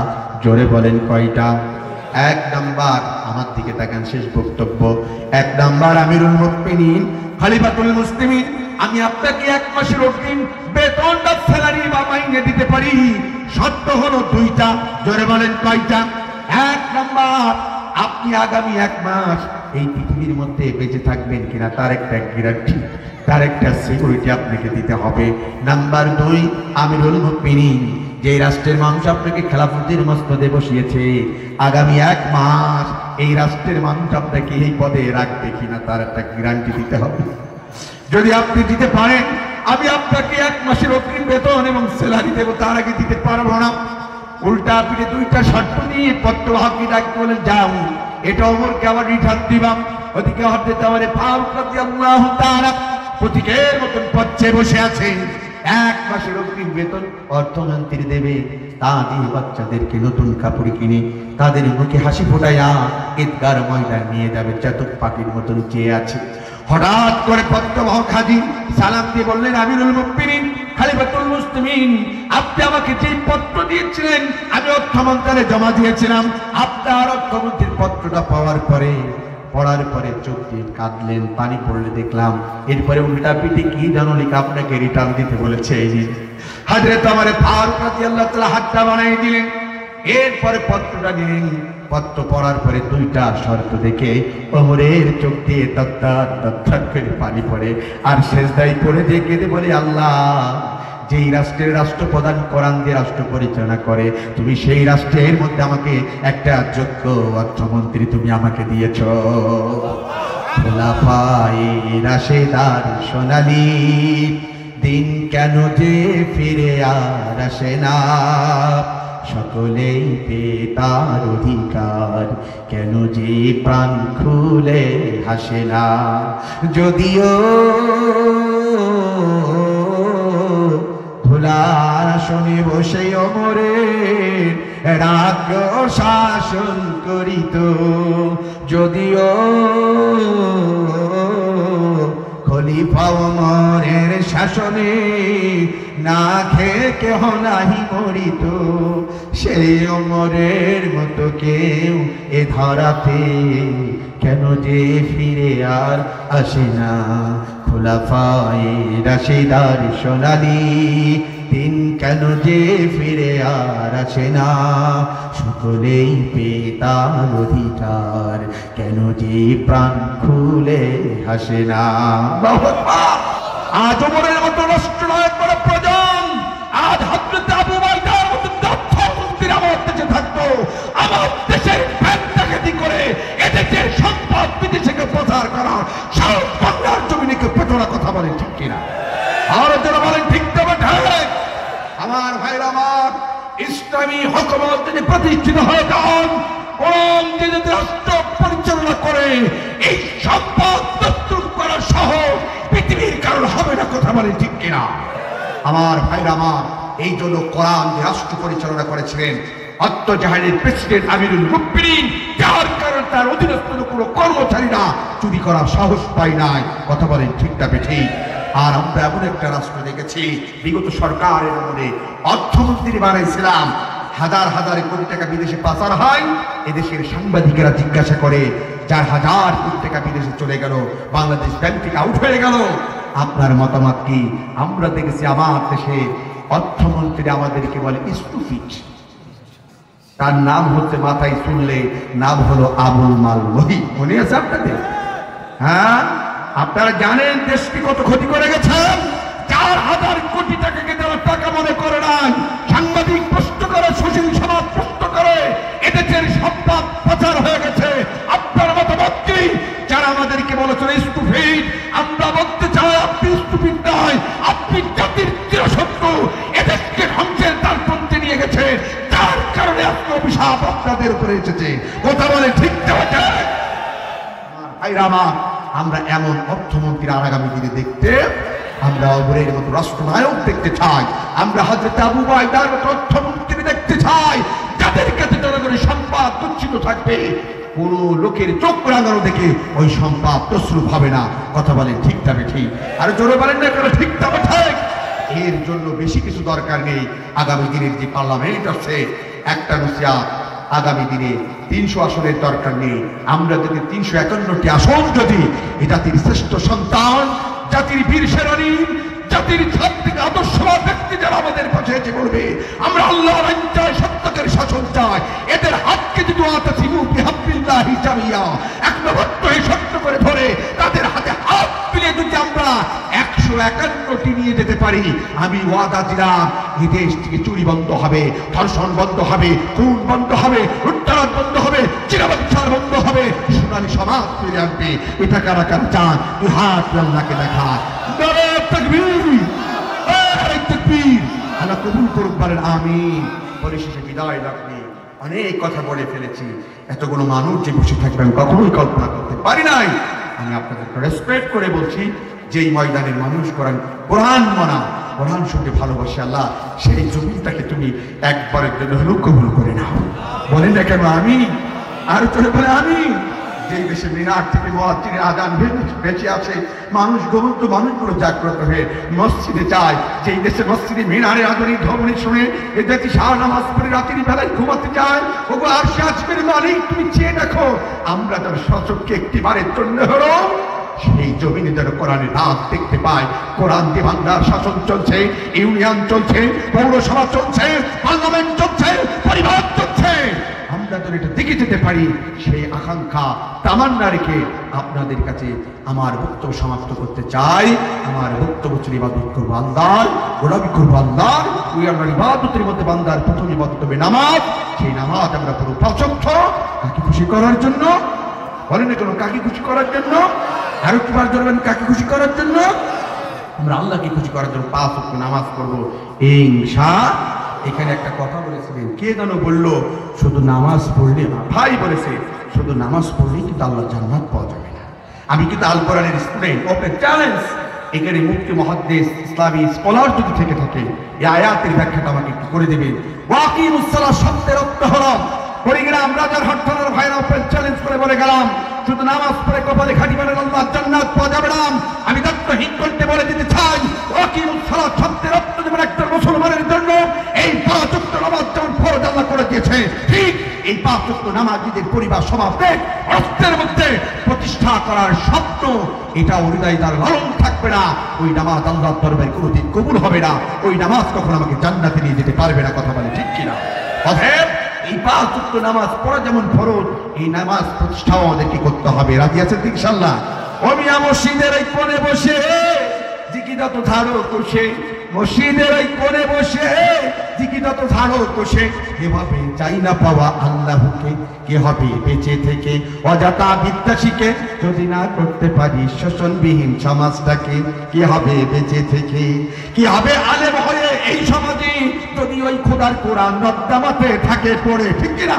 এর চেয়ে মারাই ভালো, দেশ ছেড়ে যাওয়াই ভালো। এর চেয়ে মারাই ভালো, দেশ ছেড়ে যাওয়াই ভালো। এভাবে যাই না পাওয়া আল্লাহকে, কি হবে বেঁচে থেকে অযথা বিদ্যা শিখে যদি না করতে পারি শোষণবিহীন সমাজটাকে? কি হবে বেঁচে থেকে, কি হবে বেঁচে থেকে? কথা বলে ঠিক কিনা? অতএব শুধু 5 ওয়াক্ত নামাজ পড়ে আল্লাহ জান্নাত পাওয়া যেত, আমার নবীকে হুদের ময়দানে যদি শাহাদাত বরণ করতে হতো না। শুধু 5 ওয়াক্ত নামাজ পড়ে যদি আল্লাহ জান্নাত পাওয়া যেত, আমার নিরপরাধ নবীকে 3.5 বছর শিহাবে আবু তালিবের জেল খাটতে হতো না। যদি 5 ওয়াক্ত নামাজ পড়ে যদি জান্নাত পাওয়া যেত, রাসূলের প্রিয় সাহাবী হযরত আবু বকর, বেলাল, খাব্বাব বা সুমাইয়ার মতো মানুষকে 3.5 বছর রাসূলের সাথে শিহাবে আবু তালিবের জেল খাটতে হতো না। শুধু 5 ওয়াক্ত নামাজ পড়ে যদি আল্লাহ জান্নাত পাওয়া যেত, নবীর সাহাবীদের বুকের তাজা রক্ত ঢেলে দিতে হতো না। শুধু 5 ওয়াক্ত নামাজ পড়ে আল্লাহ জান্নাত পাওয়া যেত, আপনার হাত তুলতে আলেমদেরকে ফাঁসির কাটতে ঝুলতে হতো না। কথা বলে ঠিক যাবে ঠিক, ভারতের বলে ঠিক যাবে ঠিক। অতএব এই 5 ওয়াক্ত নামাজ আমরা শুধু পড়বই না, এই সমাজে প্রতিষ্ঠিত হওয়ার চেষ্টা ফিকির করব। এতে যদি বুকে তাজা রক্ত ঢেলে দিতে হয়, আমৃত্যু কারাদণ্ডভরণ করতে হয়, ফাঁসির কাষ্টে ঝুলতে হয়, তবু আমরা পিছু পাও হব। তাই তো একটা কবির কবিতা দিয়ে শেষ করে দিতে চায়, আসুক না যত বাধা, যত ঝড় সাইক্লোন, রাসূলের পথে মোরা চলবই। এ জীবন বাজি রেখে দিনের নিশানি মোরা বাংলার আকাশে ওড়াবই। মোরা কামানের মুখোমুখি দাঁড়িয়ে, মোরা কামানের মুখোমুখি দাঁড়িয়ে আল্লাহু আকবার বলবই। আসুক না যত বাধা, যত ঝড় সাইক্লোন, রাসূলের পথে মোরা চলবই। এই জীবন বাজি রেখে দিনের নিশানি মোরা বাংলার আকাশে ওড়াবই। কথা বলে ঠিক কিনা? আমাদের দেহে বহে জিহাদি রক্ত, প্রাণে প্রাণে বিপ্লবী ঝঙ্কার, তাকিবীরে তাকিবীরে বাতিলের মাসুনাত, কত ভেঙে করেছি চুরমার, কত ভেঙে করেছি চুরমার। আসুক না যত বাধা, যত ঝড় সাইক্লোন, রাসূলের পথে মোরা চলবই। এই জীবন বাজি রেখে দিনের নিশানি মোরা বাংলার আকাশে ওড়াবই। কথা বলে ঠিক কিনা? এদেশের মানুষ যদি প্রকৃতপক্ষে স্বাধীনতার স্বাদ পেতে চান, শেষ বক্তব্য ওই লাল সবুজের পতাকার পাশে আরেকটি কালেমা খুঁজত পতাকা যদি উত্তোলন করতে পারে, তবেই স্বাধীনতার পূর্ণ স্বাদ এই জাতি খুঁজে পাবে, নইলে কখনো সম্ভব। জোরে বলেন না কেন নইলে কোনো সম্ভব?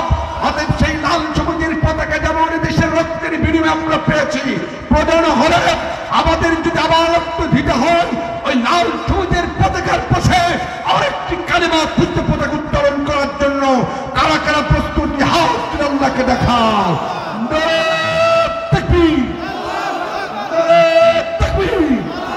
আল কুরআনের আলো, আল হাদিসের আলো, আল্লাহ কবুল করুক বলেন আমিন। আমাদের দেশ শান্তিপ্রিয় একটি বাংলাদেশ।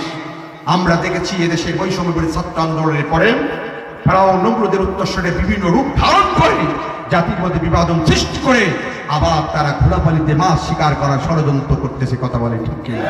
আমি বলতে চাই পরিষ্কার ভাষায়, এদেশের হিন্দু আমাদের ভাই, আমরা তাদেরকে শত্রুতা মনে করি না। যদি তাই মনে করতাম, 5ই আগস্টের পরে যখন তাদের সর্বোচ্চ ধর্মীয় উৎসব, যখন তাদের দুর্গা পূজা শুরু হলো, এ জাতির শ্রেষ্ঠ সন্তানেরা তাদের মন্দিরগুলো পাহারা দিয়েছিল। এদেশের মাদ্রাসার স্টুডেন্টগুলো আমরা দেখেছি বিভিন্ন মন্দির তারা পাহারা দিয়েছেন, হিন্দুদের ব্যবসা প্রতিষ্ঠান পাহারা দিয়েছে। আমি বলতে চাই, সনাতন ধর্মীর ভাইরা, দীর্ঘদিন ধরে আপনারা আমাদের এলাকায় বসবাস করেন, আমরা আপনাদের এতটুকু আশ্বস্ত করতে পারি, নবীজির আদর্শ এটা নয় যে অন্য ধর্মের মানুষের প্রতিষ্ঠান দখল করবা। নবীজির আদর্শ এমন নয় অন্য ধর্মের মানুষদেরকে জোর করেন কালেমা গ্রহণ করাবা। আমার নবীর আদর্শ নয়, আমার নবীর আদর্শ চরিত্রের মাধুর্যতাকে, ইসলামের সুশীতল পানি প্রচার প্রসার করার মধ্যে কোন মানুষ যদি কালেমার পতাকা তলে আসে, আমরা তাদেরকে ওয়েলকাম দেব, কিন্তু আমাদের আদর্শ জোর করে কোনো কিছু কারোর কাছ থেকে হাসিল করা নয়। কথা বলেন না কেন? ঠিক তবে ঠিক। অতএব বাংলাদেশে একটি সাম্প্রদায়িক আমরা দেখেছি যারা সনাতন ধর্মের নাম কি ইসকন, নাম শুনেছেন? হ্যাঁ, জোরে বলেন কি ইসকন? এটা হচ্ছে আমেরিকাদের নিউ ইয়র্কে এদের সর্বপ্রথম প্রতিষ্ঠা হয়েছে। এই ইসকন মনে রাখবেন এটা একটা উগ্রবাদ একটি সংস্থা। এটা গোটা বিশ্বের মুসলমানদের মধ্যে একটি বিভাজন তৈরি করে দিয়ে সমাজে দাঙ্গা বানিয়ে দেওয়া তাদের মূল লক্ষ্য উদ্দেশ্য। আর এদের মূল এজেন্ট বাস্তবায়নের জন্য প্রতিবেশী রাষ্ট্র ভারত এটা গোটা বিশ্বের মধ্যে লেলিয়ে দিয়েছে। আমরা বলতে চাই দক্ষিণ পশ্চিম মুসলমানের দেশে হিন্দু ভাই আপনাদেরকে বলতে চান, আপনারা ইসকনকে নিষিদ্ধ ঘোষণা করে দিন। আপনারা ইসকনের সাথে যদি সম্পৃক্ত থাকেন, আপনারা বলেন আমরা এই উগ্রবাদ জঙ্গি সংগঠনের সাথে আমরা নাই। আপনারা বলেন আল্লামা দেলোয়ার সাইদি সহ দেশের অনেক রাজনৈতিক নেতৃবৃন্দর নামে বিরোধী দল যারা বিএনপি করে তাদের নামে মামলা হয়েছে। তার রাষ্ট্রের সর্বোচ্চ সম্মান দেখে তারা কি আদালত হামলা করেছে? আদালতে কি বোমা মেরেছে? কোন আইনজীবী কি হত্যা করেছে? এমন রিপোর্ট কেউ পেয়েছেন? আপনারা কাউকে পেয়েছেন? কিন্তু তোমাদের নেতা ইসকনের একজন নেতা, সর্বোচ্চ নেতা রাষ্ট্রের সাথে গাদ্দারি করেছে, রাষ্ট্রের একটা আইন লঙ্ঘন করেছে, তার বিরুদ্ধে একটা আইন হয়েছে, মামলা হয়েছে, তাকে অ্যারেস্ট করেছে। তোমাদের ধৈর্য ধারণ করার কথা ছিল, কিন্তু তোমরা কি করলে? আদালত প্রাঙ্গণে তাকে যখন নিয়ে আসা হলো, তোমরা দল বল দেশে অস্ত্র শস্ত্র পিস্তল হকি স্টিক এরপরে দা নিয়ে এসে কোরআন নিয়েছে, চাইনিজ তরবারি নিয়ে এসে আমার একজন এদেশের একজন মুসলিম লয়ার যিনি চট্টগ্রাম বার অ্যাসোসিয়েশনের সদস্য ছিল আমার সাইফুল ভাই, তাকে কুপিয়ে কুপিয়ে তোমরা হত্যা করেছো। কথা বলেন ঠিক? আমি বলতে চাই মুসলমানের রক্ত গরম করা না। আমরা কিন্তু অনেক শান্ত রয়েছি। আমরা বলতে চাই আমরা হিন্দু ভাইদেরকে শ্রদ্ধা করি, তাদের ব্যবসা প্রতিষ্ঠানে হামলা করব না, খ্রিস্টানদের গির্জায় হামলা করব না, বৌদ্ধদের মন্দিরে হামলা করব না। আমাদের নবী এই আদর্শ শিখাই নাই, কিন্তু একের পর এক যদি দেশের ইসলাম প্রতি মানুষেরকে হাত দেওয়া হয়, তাদের বিরুদ্ধে যদি কোনো কুরুচিপূর্ণ মন্তব্য তৈরি করে জাতির মধ্যে বিভাজন সৃষ্টি করার পায়তারা করো, ঘোড়া পানিতে অন্য কাউরে মাছ শিকার করার সুযোগ তৈরি করে দাও। এই 90% মুসলমানের দেশে শাহজালালের পুণ্যভূমিতে, খানজাহানের পুণ্যভূমিতে, হাজী শরীয়তুল্লাহর পুণ্যভূমিতে, শহীদ কুতুবুদ্দিনের পুণ্যভূমিতে, মসজিদ মাদ্রাসার পুণ্যভূমিতে, আলেম ওলামার পুণ্যভূমিতে ইসকন তুমি কিন্তু বাংলার জমিনে টিকে থাকতে পারবে না। কথা বলে ঠিক যাবে ঠিক, চলো বলে ঠিক যাবে ঠিক। আমরা কুড়িগ্রামের এই জনসভা থেকে দায়িত্বহীন করতে জানাতে চাই, যারা বর্তমান ক্ষমতার মস্তদে আসে, আমি বলতে চাই আপনারা কিন্তু পানের জলে ভেসে আসেন নাই, ক্ষমতার মস্তদে ডক্টর ইউনূস সহ যারা আজ এই দেশের রাষ্ট্র পরিচালনা করছে, আমি আপনাদের বলতে চাই আপনারা পানের জলে ভেসে আসেন নাই। আপনারা এসেছেন আবু সাঈদ মুগ্ধর মতো অসংখ্য শহীদের রক্তের মধ্য দিয়ে। কথা বলে ঠিক কিনা? আপনি মাথা সোজা করে দাঁড়ান। এ জাতির মধ্যে বিভাজন সৃষ্টি করে কেউ খোলা পানিতে মাছ শিকার করতে পারবে না। কথা বলে ঠিক যাবে ঠিক। আপনি যদি মাথা শক্ত করে দাঁড়ান, জাতি আপনার পাশে আসে। কোন স্বৈরাচার চোখ রাগিয়ে আমাদেরকে দাবিয়ে রাখতে পারবে না। কথা বলেন ঠিক কিনা? আসুন সকলে সুস্বাস্থ্য কামনা করে ইসকন বাংলাদেশে নিষিদ্ধ করে দেওয়া হোক। এটা একটা জঙ্গি সংগঠন, একে অতি বিলম্বে পৃথিবীর অনেক রাষ্ট্র এদেরকে নিষিদ্ধ ঘোষণা করেছে। 90% মুসলমানের দেশে আমরা এই জঙ্গি সংগঠন দেখতে চাই না। অতি বিলম্বে তাকে নিষিদ্ধ ঘোষণা করে বাংলার মধ্যে বিশ্বস্তি আনা হোক। শোককে শক্তিতে পরিণত করে সাইফুল ভাই যিনি শাহাদাত বরণ করেছেন, তার পরিবার পরিজনদেরকে ধৈর্য ধারণ করে শহীদের রক্তের বদলা নেওয়ার জন্য তাড়াতাড়ি আমরা দেখতে চাই তাকে নিষিদ্ধ করে দেওয়া হোক। কথা বলে ঠিক কি? ইসকনকে নিষিদ্ধ করে দেওয়া হোক। বাংলাদেশ সকল কর্মকাণ্ড তাকে গুছিয়ে নিয়ে যে দেশ থেকে এসেছে সেই দেশে তাদেরকে চলে যেতে পারে।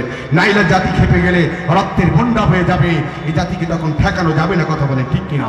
তখন এই সুস্বাস্থ্য করে আমি যে বক্তব্যগুলো দিয়েছি সর্বপ্রথম আমি বক্তা, এরপর আপনার শ্রোতা, আল্লাহ আমল করার তৌফিক বলেন আমি।